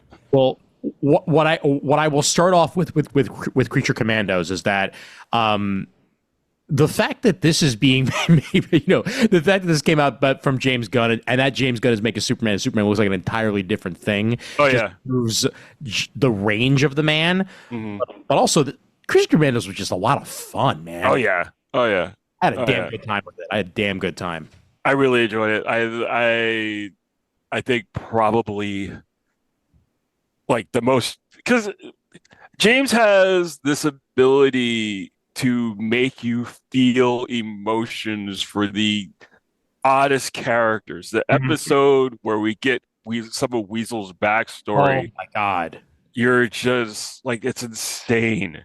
Yeah. Like, it's insane how, like, I'm just sitting there just like, he didn't do nothing. He was trying to say he didn't do nothing. He tried to save the kids. Oh my God. Yeah. and everything like GI Robot, like GI Robot had honestly the best episode for me. I loved his flashback. Oh my God. So good. When he walked into the modern like white power meeting and you're just sitting there going, oh, I know what's coming now. It was so cathartic. Hi, Nazi. and like the voice acting is great. The animation is actually excellent. Like I was blown away. That's one of the most surprising thing. Yeah, the animation is like, this is like anime good. Yes, it is. Yeah, absolutely. Well, I don't know if that's a great statement because some anime is very poorly animated. That's true. This is good anime. This is good. It depends on the studio. Yeah, say it's like name a studio. Like this is like Madhouse good and not like there you go. Whatever is doing My Hero these years. Can we point out that David Harbour has now played both Hellboy and Frankenstein? So I will say I enjoyed the series for the most part. I'm not going to say I was ever like, oh, this episode is bad or this is bad. I did have a few like qualms with it. One being that, and I've seen other people also complain about this, that not every villain needs a tragic backstory. True. And I honestly kind of would have preferred it if it was more of a mix of people who deserve to be there and people who didn't deserve to be there. And like ultimately everyone got at least some like humanity in them, like Dr. Phosphorus had like that great dancing sequence. Like his, That's awesome. Yeah. But I mean he still was, he did become a criminal, so at least there was that. But yeah, like it just felt off because I was just like, yeah, so you're just basically saying these people are all victims, and that like it felt weird. The other thing is I didn't like, and it was more, I think my problem was I don't like that they put Frankenstein in the opening credits because they made him seem like he was going to be part of the team and thus a hero. And every episode just confirmed, no, he's a psychotic, manipulative, Oh yeah, wannabe sex offender, basically. Right. Yeah, he's the worst. Yeah. So like it made me squirm every time he was in the credits, and I'm like, he's not like you're selling him like he's a hero, and he's not. Yeah. Yeah. I liked what I saw. I didn't watch everything, but I watched most of it. I will say, and this is kind of like with Suicide Squad, which I really like the Suicide Squad film. I think like the abandonless violence after a while gets to me. And maybe it's because I'm getting older. Like I have less of a tolerance of just sadistic violence. I mean, this is why I can't watch Invincible anymore because it just feels so remorseless. It's like you have to imagine what this might do to your audience. And there's a time and a place for that. Like I'm not complaining about like I can still watch Invincible. I'll watch it for you. Dude, yeah, you're a terrible person, Ian. I mean, yeah, it's one of those things. It's like like, oh, he's shooting a bunch of Nazis. That's fine. But like, it's that kind of violence, like like Frankenstein killing all those folks in the train and stuff like that. Yeah. It feels like if somebody's going to die, they're going to die in like the worst way you can possibly imagine, and not just getting shot or getting their neck snapped or whatever. Right. And I think after a while, it's just it kind of paints a pall over the series because there are different ways to embellish a tone, I think. And we've definitely gotten into an area of media violence where we're less likely to kind of like cordon off certain, I suppose, levels of intensity, and it's either is graphically violent or it's not. And I think it's not even this show. It's just kind of a part of a trend that it has been bothering me of late. I honestly agree with you, considering what I brought up earlier with Calliope, the Sandman issue, and how they showed the rape in the comic, and then they omitted it in the TV show. And you're still able to tell the same story, convey the same sense of horror. And I feel that with a lot of violence. Like it really bugs me how, in general, as a society, we label anything with titties and dick in it as adult, but violence has just become so common. Like, an R movie can be super violent, but the minute you see a dick, it becomes, it's suddenly NC-17. And I would love to see, I would honestly, I don't mean to be a prude, I'm not a Debbie Downer or whatever, but I would like to see some violence go back into the closet just a little bit. No, I don't disagree with you. I think that in some cases you can tell a better story, still have it be violent, but have the violence be implied rather than viscerally explicit, which seems to be the trend that Donovan was talking about as well. And I've noticed as well, it doesn't bother me as much because I'm able to compartmentalize. But my wife, for example, does not like visceral violence. And she loves superheroes, loves watching comic book movies and stuff like that. But the more violent stuff, like she can't sit through an episode of Creature Commandos with me because there's too much blood. There's so much of that CGI squibs that like is just a normal part of the animation. Weirdly enough, in some ways, the Harley Quinn animated has less blood. Which since since you brought it up, I'm caught up. I don't know if anybody else is. I haven't watched it. And you know what? I'm just gonna say it. It's in the episode listing, but they brought in Floronic Man. Nice. I was like sitting there. I mean, mind you, I like the show. They haven't already. Yeah, I don't love the show, and I would not shed a tear if it were canceled. I'd move on with my life, but I enjoy it when I watch it.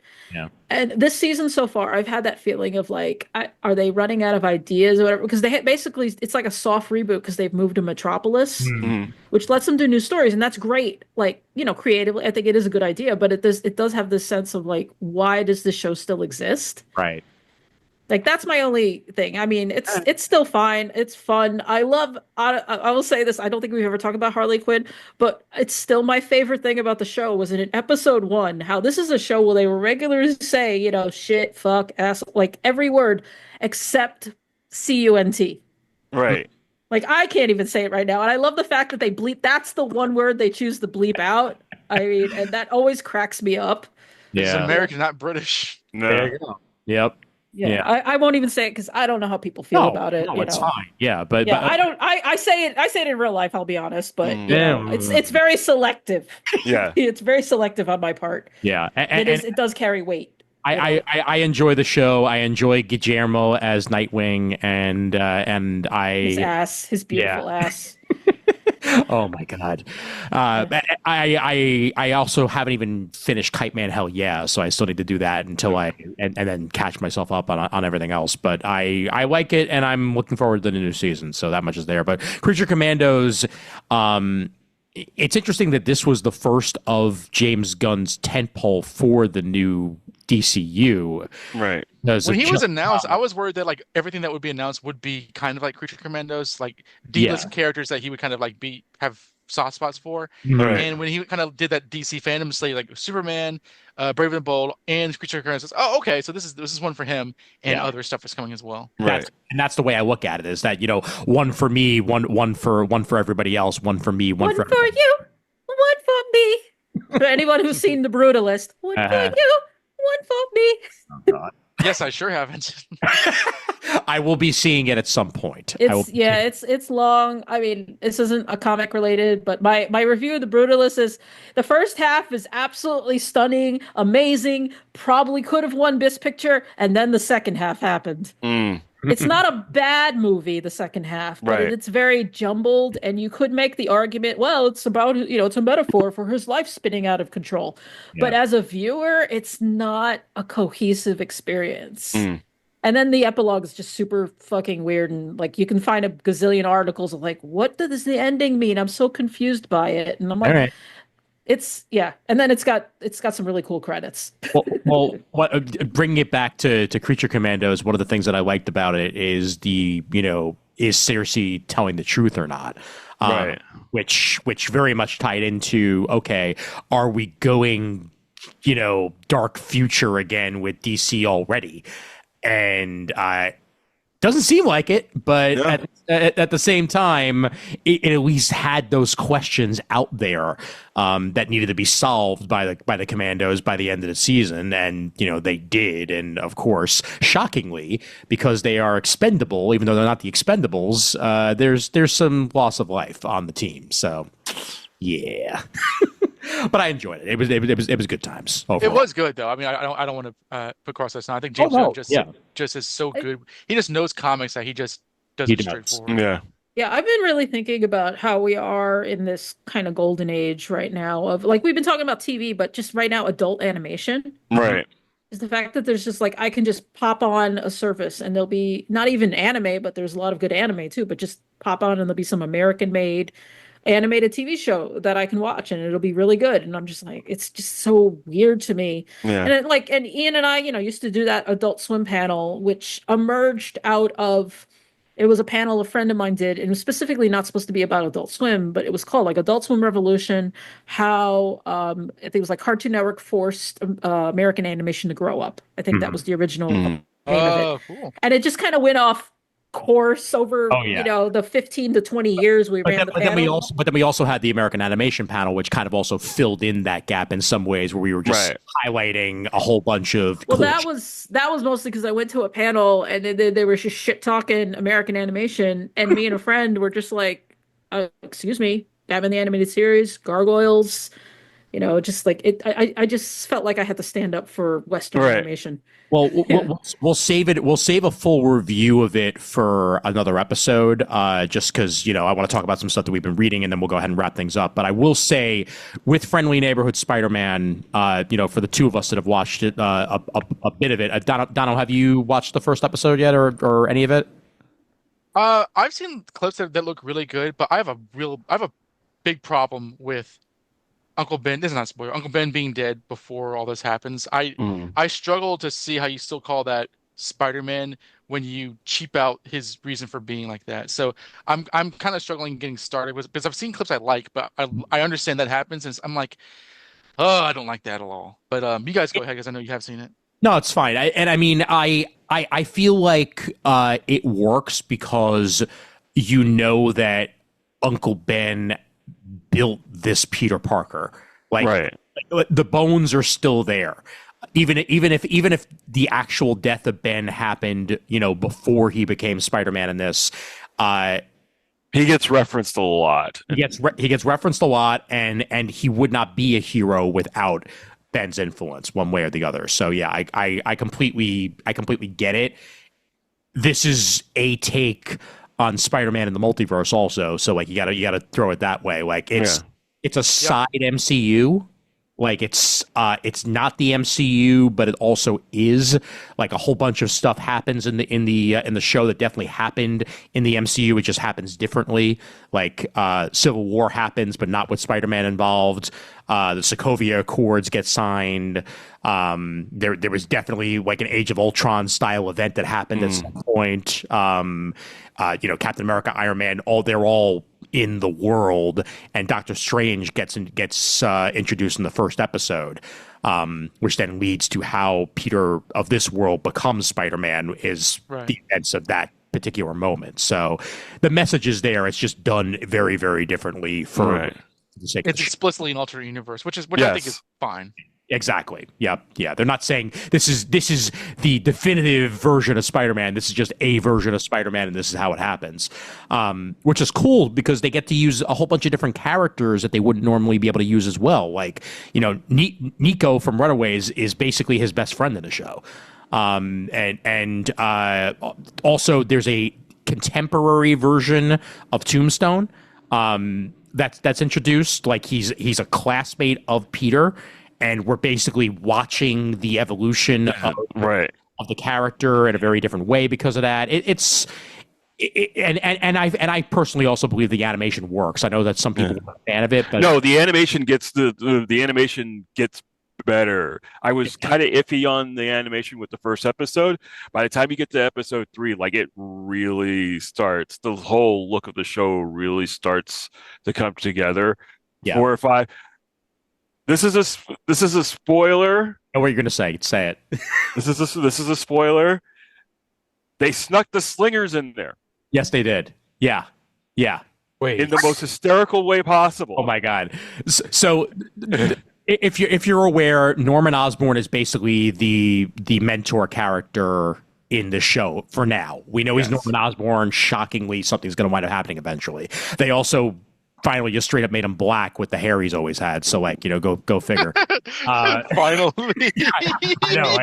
Like, come on. Come on, guys. Let's be real here. Come on. White man don't wave. Yeah, exactly. That. No. I gotta do a whole episode about that. And he's voiced by Coleman fucking Domingo. So it's perfect. It's absolutely perfect. But as the mentor character, he's like, all right, I'm gonna help you be Spider-Man. Let's try to get you a new costume. It doesn't necessarily have to be a spider. Yes. And then we get the slingers out. Slingers. Oh my god, it's so good. It's so fucking good. And a whole bunch of other characters are thrown in there too. Like the Scorpions are a gang. Yeah. In this, so you get both Matt Gargan and the female Scorpion as part of that gang. Unicorn. Yes. Unicorn. Yeah. Speed Demon. Yep. I've never even heard of Unicorn. Oh my god. You would know Unicorn if you saw her. Yeah. You would know the character. Definitely. Okay. Speed Demon, again, talk about obscure characters. Yes. Yeah, that's a cut. Rhino gets introduced. Mm-hmm. But we also are going to wind up having Otto Octavius play a major role in this as well. So they are also giving us the more traditional in there. So totally digging it so far. And I look forward to seeing, where they're going to wind up going with this first season and where it's going to wind up. Oh, and Amadeus Cho is also introduced as one of the members of the science bros that are all working for Norman Osborn. So good stuff. All right, let's talk about some shit we've been reading, and then we'll go ahead and wrap this sucker up. I will start it off. Not stuff that I've been reading, but stuff that I have obtained. Not too long ago, it was my birthday. And as part of said birthday, this combined with Secret Santa, I basically have everything Daniel Warren Johnson has ever freaking made now. I received Space Mullet, which I'm very much looking forward to reading. The premise: Ex-space marine Jonah and his co-pilot Alpheus rove the galaxy just trying to get by. Drawn into one crazy adventure after another, they forge a crew of misfits into a family that must face the darkest parts of the universe together. Richly detailed, accessible sci-fi world with heartfelt characters and an unforgettable story. This is high on my list of things I've been wanting to read, and it's there. And of course, Wonder Woman: Dead Earth. Which, this is gorgeous. I've leafed through it so far. I haven't had a chance to read it all the way through, but like, this is some of my favorite Daniel Warren Johnson artwork, period. And it's great. Like, I did read Dead Earth. I don't know about other people here. Yeah, I didn't love it. I didn't love it, but it's got its moments. Okay. Did you love the artwork though? The artwork's very beautiful, like beautiful in the sense that it's gritty and dark and messy and expressive. Like it's that kind of art. Oh yeah, it's Paul Pope-esque with the general style that's put forth.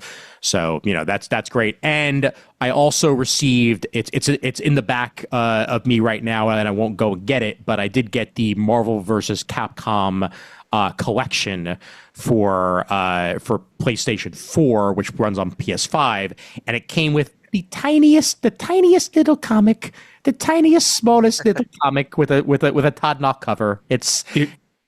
I'm gonna warn you. By the way, yeah. If you play online and you go up against Wazzler, immediately leave the game.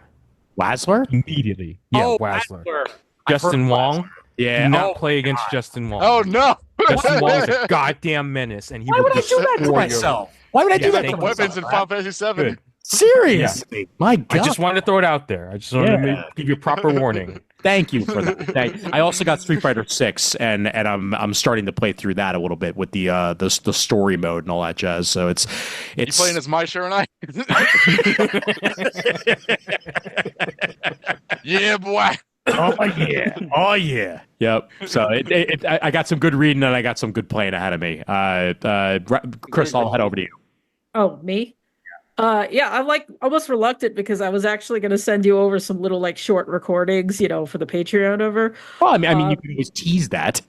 Yeah. Well, no, I mean, I've definitely been on like more of a manga streak lately. I do want to get back to Marvel Unlimited and continue my reading of Avengers because I did buy a year's worth at New York Comic Con. I just haven't activated it yet. But in terms of things I'm bringing, I haven't read this yet. It's coming up on my list. I have Alice in Borderland, which is part, like I've talked about how I'm kind of passionate about, I really like Game of Death stories. Yeah. Because I'm just a complete sicko. And I watched the series on Netflix. It's a live action. It's not an anime. But I really enjoyed it. It's about like this like an 18-year-old kid and him and his friends end up in an empty Tokyo. They're not really sure at first if everyone has been disappeared or they're the ones who've been disappeared. It's the latter. And they find out they have to like play these games regularly, like in order to win visas, otherwise they get shot. And the games, of course, are deadly and they're different and they have different difficulty levels and they're different types of games. Like some of the games are team games and some are mind games. And I just think it's an interesting, if you've watched Squid Game and you're really frustrated by the fact that it just kind of ends on this cliffhanger, I think Alice in Borderland is a good watch right now. Red light, green light. Yeah, I know. So I just thought I wanted to read the manga because I know I was looking at the wiki and the wiki people are crazy. They're like, here's a list of every single game played in it. Some of the games are only manga, and some of the games are only on the TV show. So I'm looking into that. The other things I've been reading, I finally watched and then decided to read Don the Don. Oh hell yeah! Yeah, that I do want to. It just kind of the season just kind of ended. Like it has a cliffhanger, but it's a cliffhanger that would be an episode cliffhanger, not a season cliffhanger. Right. It's almost like they told them they were going to get 13 episodes and then didn't give them 13 episodes. So like they ended episode 12 with fuck. It'll be back in like 2 months or whatever. Yeah, like over the summer, I think is what I've heard. But yeah, like I've been reading that manga. It's really interesting I would say it's interesting for a shonen manga. And I will probably go into more detail about this, but the fact is that like, yeah, it's about the occult. It's got aliens and yokai in it. Mm-hmm. It's a little vulgar, and I'll admit I don't like the art in it as much. Like they redesign everything for the anime, and the anime Right. is absolutely gorgeous. But I still think it's like fun when they do the yokai stories. So that I kind of recommend. And now I'm reading Akane Banashi, mostly because Zach Davidson mentioned it on his Blue Sky account. Mm-hmm. And that's about a girl who wants to be a rakugo, which is a traditional Japanese storytelling, where they sit in one place and then they tell this old story and they act out every part. And what's nice about that series is it's not typical like, oh, you're a girl, you can't do it. It has nothing to do with that, and that is really refreshing because Nice. speaking as a female-bodied person, sexism stories do get fucking tiring. Yes. Okay, so those are my little capsule things. I'll expand on them elsewhere. Excellent. Dono. Yeah. I also have been reading manga. I was reading because they've been re-releasing Fist of the North Star, which is an old favorite of mine. Oh And yeah. hell yeah. And I collected the first 10 volumes, and I know they're like the publication's now up to volume 14. I took like a year off for just not for any real reason. I watched the live action Gary Daniels movie, which sucks. So I'm now jumped back into volume 11, which the artwork's great. Um, I've also completed. It's a big collection, but I completed. They've been releasing this older, late 60s, early 70s manga called Ashita no Joe. That's translated as Fighting for Tomorrow. Um, and one of my favorite manga series of all time is Hajime no Ippo, which is now available to watch on Netflix. Mhm. And it's very well known that the mangaka for that, Yoji Murakawa, was heavily inspired by this older series. It's a boxing series. Mhm. And so it's like a $60 collection I get for Christmas. And I read through that. And it's really slow moving, honestly. Like he's not technically a boxer by the end of it, Mhm. but like there is boxing there. Have you read it, Does he open Chris? up an Italian restaurant in Philadelphia? Like, Oh, God. is that what What he do you did? mean? What are you talking about? No, I have not read Ashita no Joe. I did see a lot of people talking about it. I laughed when you said he's not really technically a boxer by the end because it reminds me of how Haikyuu is only 1 year of volleyball. I was like, I did my little mini review of it, and I was like, yeah, I read like all 45 volumes of this, and 40 of them are 1 year of time. This is craft. Oh my Oh, god. I can't get over that. Oh, also, But I did enjoy it though. just Yeah. just because of what you mentioned, I'll post what I post every single time. Roses are red, violets are blue. Owe wa. Omae wa mo shinderu. Hello. What's awesome is that like Volume 11 has like a 30th anniversary special at the top of it. So you see like, oh, Ken's come back after all this time. It's like, who are you? And he pulls like, you were already. And then like this, you turn the page, there's a full page flash of his face. Nani?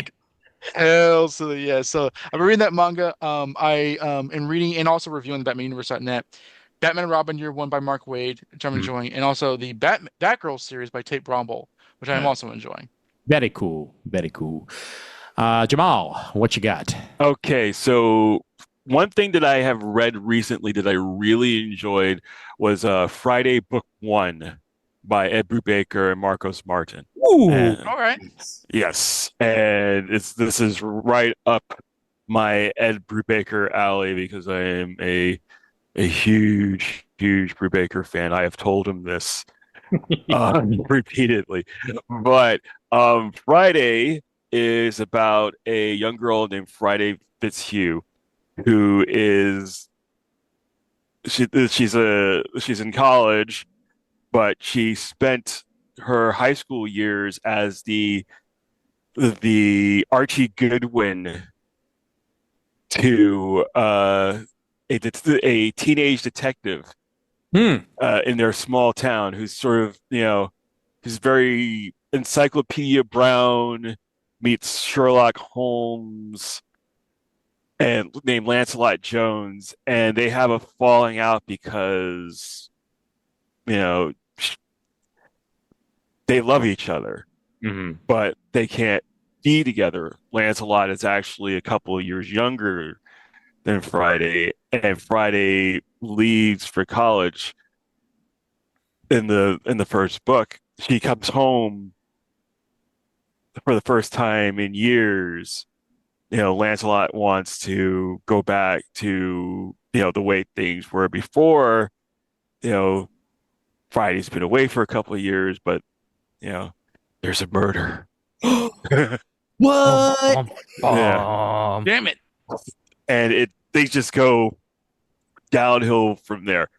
It is a fantastic book. It made me, the first one came out in 2021. I wasn't aware of it. I actually got it as part of the boxes that we got for the Harvey Awards last year. Yeah. So I finally got around to reading it and was absolutely just enamored with it. So now I have to track down the other two books. Nice.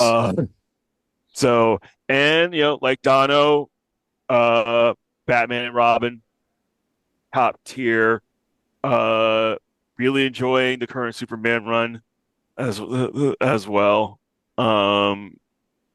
What else am I reading? I'm reading a lot, Good. but I always read a lot. I've been rereading a lot of the bande dessinée that I've picked up over the years. Now that my French has gotten to a level that I don't have to pull out a dictionary every couple of words to understand what I'm reading. Nice. So Good stuff. Good stuff. So yes. Oui. So I'm also currently reading rereading Château des Animaux, Animal Castle, as it was published here in the States. Okay. So Nice. And Mr. Suhu. So, my commute doesn't really let me read much, but I have. So the regular series I've been reading for the last couple of months, I'll bring them up again.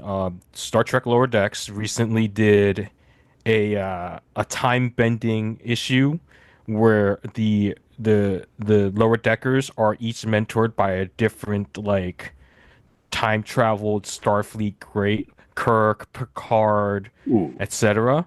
Nice. It's a two-parter. I just read part one. I'm about to start the second part. Let's see what else. I haven't shut. I think the last two episodes I've talked about this, but Godzilla Monster Piece Theater. I mean, come on. Yep. I'm on the second issue. The cover says Godzilla versus Sherlock Holmes. I think Godzilla might win that one. I'm just throwing it out there. No. The most base thing I've ever heard in my life. Yes. And then actually, a couple of my streamer friends on Twitch have been recently playing the Telltale games. So I actually went and got the first two books for Clementine from the Walking Dead series. Oh, nice. Good reads, actually, really good reads. The third book is actually due out in July, so I have that to look forward to in a couple months. And my DCBS order came in, and this isn't really a reading book, but I got the DC Style Guide. Oh, cool. Nice. I find really interesting, and I actually learned something because I don't remember these guys ever. Huh. The little baby DC characters. Oh, wow. I don't remember them. I've never seen them before this. I don't remember them at all. Wow. Okay. And since we were talking about Marvel Unlimited, I got my Marvel Unlimited box, and I haven't really opened it yet. So let's see what's in it. Yeah, actually, yeah. Open it up because I'm not part of that tier anymore, so I don't actually get these. So my special cover is Avengers X-Men. Was that Eternals: The Eye of Judgment? Which Is I that think Peach I have already. Momoko? I believe it's yes, that's a Peach Momoko. Yeah. There's a letter from Jennifer Walters, attorney at law. Mhm. It's a subpoena. Yeah, I'm being subpoenaed. And then this is a poster I got featuring Daredevil. I think Daredevil and Jen. Yep. Yes. Is my name on the back of this? No. That's the other half of the subpoena. Yeah, Yes. exactly. You have been served. They have they list all the a few Marvel Unlimited Plus people, but I'm not on there, so whatever. Let's see. Action figure? This patch is what the Falcon one, I think. Yes, that's a Falcon. Yep. And the figure is Yellow Daredevil. Ooh, nice. Okay, I like this one a lot. Okay, they gave me Yellow Daredevil in my last year that I was part of it. So I have the same figure. So nice. Okay, Is this last year's then? maybe it I'm a is. little confused now. Maybe it is. Yeah, it's possible. Did It I is just possible? so did okay? Because I forgot to change the address, and frankly, Okay. the package thieves here are worse than they are at my mom's, so I'm gonna keep sending them there. They may not Maybe have. They may not have brought out. They may not have even sent out this year's yet. To be honest with you, so it's it is last year's. well. There you go. So Okay. there we go. I Okay. haven't received this year's yet, but we got to see one from 12 months ago. All right. Oh, which did also remind me, as part of my DC Universe Infinite Ultra, which is a mouthful and I hate it. They give you an option of a trade each year that you renew, and I chose Superman Birthright this year. So I received a copy of that in the mail about a week ago, and I'm looking forward to digging into that because I haven't actually read it. So. Nice. I have the single issues and the trade. I figured you did. Mark Waid Superman. Come on. And with that, we have survived a full episode, and there were some positives to go along with the absolutely negatives. So job well done all around.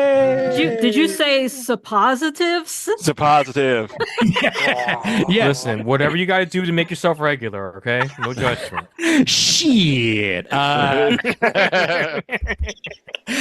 Before we wrap it up, let everybody know where they can find each and every one of you. Starting off with you, Jamal.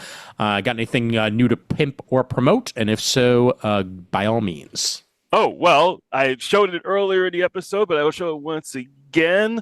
The Wrong Earth Dead Ringers trade paperback is out and available in stores. I'm currently working on a couple different things, which will be out sometime, I'm supposed, closer to the summer, and then the announcement for my next couple of projects will be coming forthwith. Okay, good. Forthwith, vis-a-vis, hereto, and so on and so on. Exactly. Excellent. Etc. Etc. Etc. Thank you. Dono. As always, you can find me on the Questions We Don't Have Answers podcast, QNoAnswers.com, with myself and my friend Harrison Shute. I am a DC content writer for the DC Comics website. You can find my stuff there. And I am currently reviewing Batman and Robin Year One by Mark Waid and The Batgirl, titled by Tate Brombell, on the BatmanUniverse.net. Check me out there, and thank you very much for having me. Excellent, and a pleasure as always. Raph has disappeared, so Kris, where can they find you? Yeah, I'm a useless sack of shit right now, so I don't have anything upcoming. You can find me or harass me on Blue Sky. That's just Lampane bsky.social. I didn't bother setting up a custom domain. I still have my itch.io page in which you can find little games I've made and little zines, including one about why Whamageddon is good, actually. After we had it absolutely destroyed for us at PAX Unplugged. Mm-hmm. Yeah. Yeah, the guy in the main hall, whoever was doing AV in the main hall, was just playing it at the end of every panel. Yeah. So annoying. It's just mean. That's my zine was basically like, don't do that. There's like, it's fun. Why, it's again the let people enjoy things. Yep. Exactly. But yeah, I'm just around. Eventually I will get my shit together. I have applied for jobs and I am still working on a novel. I'm sure it'll be published in, 2032. You're gonna work on a novel? You're gonna get that for me now? Yeah, that's fair. That's fair. Because I need to clean it up and I'm just like not doing it. I refuse to do it. I'm just like, no, this is shit. Okay? Man, it has been so long since I heard that horrible voice out of your mouth, Raph. I appreciate it. You want to see it back again? Look, I have 200 pages. I just refuse to edit them. There you go. I have like 80, so you've got me beat. As long as they're not meticulously describing how the toilet works in space, then I'm perfectly okay. Oh shit. Yeah, guess I'm rewriting it now. I think only 3 of us really understand what that's a joke about. It's my ex. It's my very ex. specific in joke. Yeah. Yeah. And Raph, what do you got? real quick, I forgot. This pre-order came in. Ooh. I have the other Superman 78, and this guy just wanted to come and say hi because I mentioned him and how he should be in the movie. Yes. This guy right here. Electric Blue ain't gonna be in that movie, man. He ain't I gonna like be. how No, he's like he's a crazy not, and it person makes right me now. sad. There was Electric Superman reference on Harley Quinn. Oh, nice. There was. Greatest show I've seen ever. that screenshot. Yeah, I Greatest just show remembered. ever. I just remembered because it was a Superman like exhibit museum, and there was all the different I was just like, that was damn. That it was for me. That was for me Yeah, and that me was just for alone. you. That was just you. Yeah. Yep. Game, recognized game. Plugging. So I don't really do much in the comic industry anymore, but I do stream on Twitch. My socials everywhere. Raph does stuff. I try to stream once or twice a week. I usually yap about stuff I like, pretty much comic, like superheroes at least, and then some gaming content. I've been playing Dynasty Warriors Origins to make my ancestors proud when I conquer China. Nice. Well, Excellent. before we wrap up, some notes on upcoming episodes. Obviously, there will be a previews episode that will probably come out, if not next week, then the week after. Yeah, I mean, hey, we got to do previews in one form or another. We're just gonna have to include Lunar's catalog because I have a feeling we're gonna need to. But either way, we're gonna make it work. Marvel DC stuff, is gonna wind up coming out. Image stuff is gonna wind up coming out, and we'll figure the rest out. But Okay. we will salvage that format one way or the other. I want to mention on this episode here that sometime, if not by the end of February, then the early bit of March, we will be doing a version of Best Of here on Comic Timing. It will be a little bit of a different format than what was done on the previous show, as we will not be soliciting for listener participation ahead of time. However, it will be a merging of the blue team and the gold team. I am definitely going to want to try to have as many people as we could have on that one as crossover. possible. So Mr. Murdo and Mr. Eberly will be joining as many of these fine folks who have a list, and I will put together some categories for us to choose from, and we'll go ahead and put that out, and then we will solicit votes after that from the fans to vote on their choices, and then we'll just go ahead and announce that on the show at some point. So there will be a Best Of this year. Please stay tuned to that. Hopefully it will be out before the Oscars. We shall see. But either way, Which one? Like Dark Phoenix Saga, Executioner Song, Messiah Complex. Which crossover are we? We are definitely not Executioner Song. That much I know. Okay. Yeah. It's blood ties. It's blood ties. Blood ties. Yes. No, it's Atlantis Attacks. That's what we are. We're Atlantis Attacks. Yeah, absolutely. Dear God, no. Final night, baby. All right. Okay, here we go. Email address for Comic Timing is comictiming@gmail.com. Facebook.com/Comic Timing is where you can find us on Facebook, and that's where the Comic Timing fan group is as well. So please do check that out. We are on Blue Sky at Comic Timing. We're also on Instagram as Comic Timing Podcast and Threads as Comic Timing Podcast as well. And you can check out the video versions of the show over at youtube.com/Comic Timing Podcast. Quote the Raven Nevermore. I'd like to thank everybody for joining us here once again for this episode. Greatly appreciated. Good times all around. And as always, there's always time for comics, but not for Electric Blue. I'm sorry, he's done.